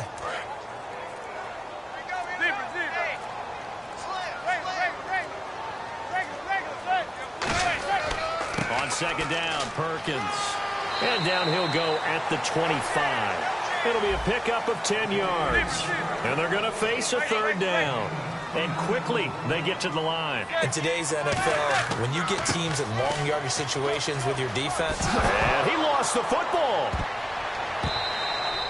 Wow, that ball gets knocked free, but a teammate comes along and scoops it up. It's almost like baseball.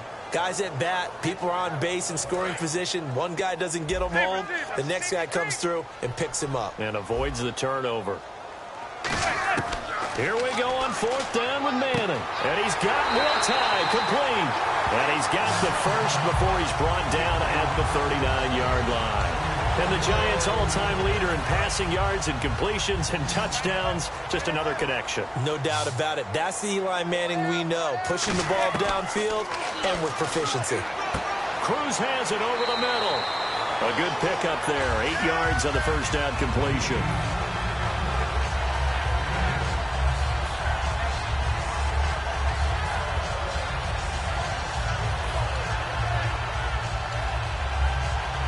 So they complete the pass, and now they face a second down.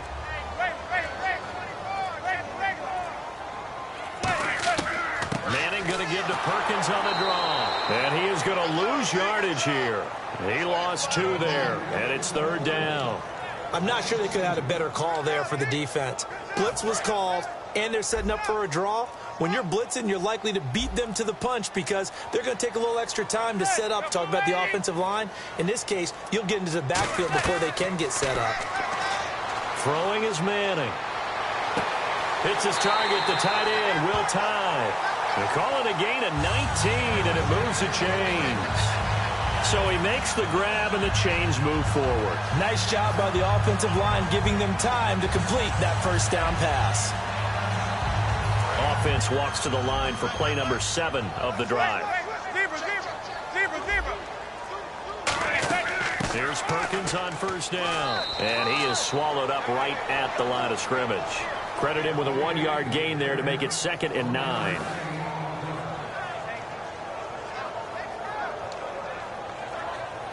And after the play on the ground, that brings up 2nd down here. They come up in an offset eye. Again, they go to Perkins. And a cutback right sideline. That one goes for 24 yards. Well, plenty of credit has to go to the guy carrying the ball. He broke the tackle and gained the yardage. But that doesn't necessarily mean that the defender's bad. They're not going to make 100% of the tackles all the time. Even the best in the game will miss one occasionally. The key is not to let it snowball and miss tackle after tackle. On that play, credit to the offense, but that doesn't make the defense bad. They gave up the completion there, but this is what zone defenses count on. Catching the ball and not much run after the catch. And a really long drive here, and it goes on and on. Manning to throw on second down. And he's got his man. Beckham. Touchdown, Giants. Odell Beckham from 3 yards out. And the Giants are able to grow their lead. And they're able to up the lead by 1 more. After the touchdown, it's Robbie Gould now to kick it away. This will be taken to the back of the end zone. And no thought to bring this one out. He'll just go down to a knee, and they'll take over at the 25. So here are the Bengals now as they get their first possession of this second half. They're down in this game. A chance for the offense, though, to put something on the board, get some momentum here in half 2. Try and get things kick-started for them. And you know at the half, they discussed how they were going to get that done. This is where scripting comes into play a lot of the time. How many plays do you script coming out of the second? Most of the time in the first half, you're scripting 12 to 16. I think in the second half, you're really scripting more like 8 to 10. Kind of a starter or an opener, whatever terminology they use. Just something to get you off to a quick start. Now a play fake here on first down. Steps away. Looking left sideline, incomplete.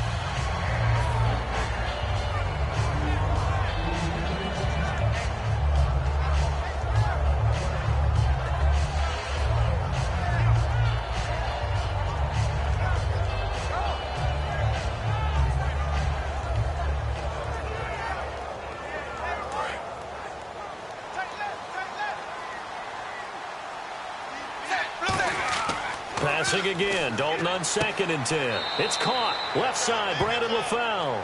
Only 3 yards on the catch. It's 3rd down. So now at 3rd and 7, and defensively, it's a dime look. 6 DBs. 3rd down, a shot here for Dalton. He's going to flip that out to the flat. It's complete. 5 yards on the pickup, and it'll be 4th down. A short gain that doesn't get them the 1st down brings up a 4th down situation. Really nice job defensively. They knew where the sticks were. They got the stop before.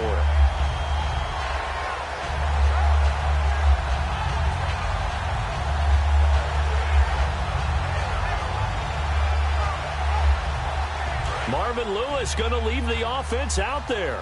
4th down, they're going for it. They'll try on 4th. Here's Dalton, and Eifert has it. And he goes down, but not before getting this inside the 25. Welcome back now here in East Rutherford. A lot of happy faces in the crowd at this point as their guys have a big lead here to start quarter number 4.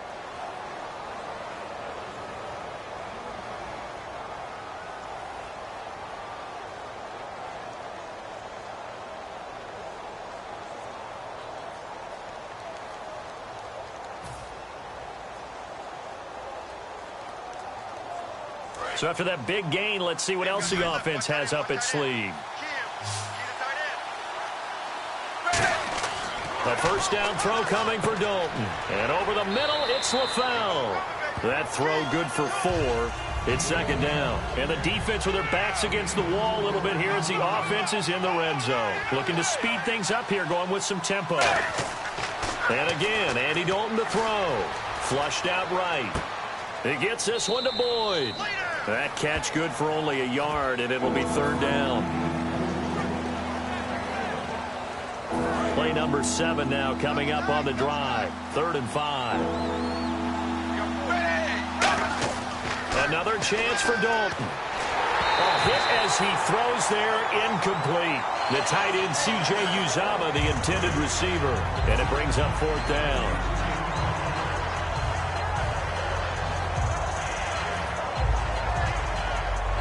Their already slim hopes are going to ride on this one. They'll go on 4th down.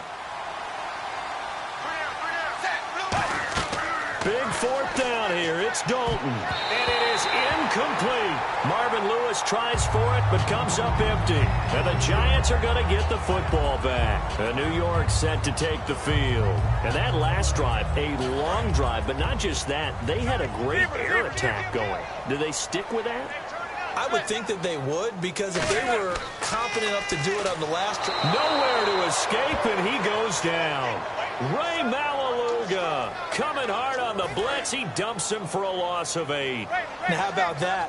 Defensive coordinator perfectly in sync, dials up a blitz, and the man in the middle, he's the one who gets home. Big Mike. Big Mike. And bringing it in right side here, Beckham. He's at the 30. 10, 5, touchdown, Giants. Odell Beckham, an even 90 yards. And the Giants just continue to pour it on. They were still throwing with a comfortable lead here late, and now that lead even more comfortable. And your first thought is there bad blood that went into this one ahead of time, that maybe they're seeking some revenge or they just don't like them? But the other thing that always hits me is, are they worried about playoff positioning? Right? Are they worried about, do you need enough points in case there's a tiebreaker that comes into play later? On the return, it's Alex Erickson. And he'll take it back to about the 19-yard line. Now the Cincinnati offense ready to see what they can do here. And last time they were stopped on 4th down, had a drive stalled out. We'll see how they respond this go-around. I'm eager to see what their mindset is, because moving the ball, feeling good, and then that abrupt stop on 4th down, do they go back to the bench and go, oh, boy, they've got something for us? Or do they go to the bench and say, we blew it ourselves, let's get back out there and move the ball again? And is it different when you get stopped on 4th versus punt? Is that more motivation for the defense, a little more confidence? I think as a defense, you're so excited with a 4th down stop. Making them punt, that's your goal anyway. But a 4th down stop, that's almost a sign of disrespect that they went for it in the first place. And when you get that, you feel great about yourselves. On a unable to connect on the first down pass play. Now it's second down. They come out 5 wide, 3 of them to the right side. Dalton now to pass. And that one almost intercepted. Far too loose with the football here. Nearly a 4th pick. And it's third down.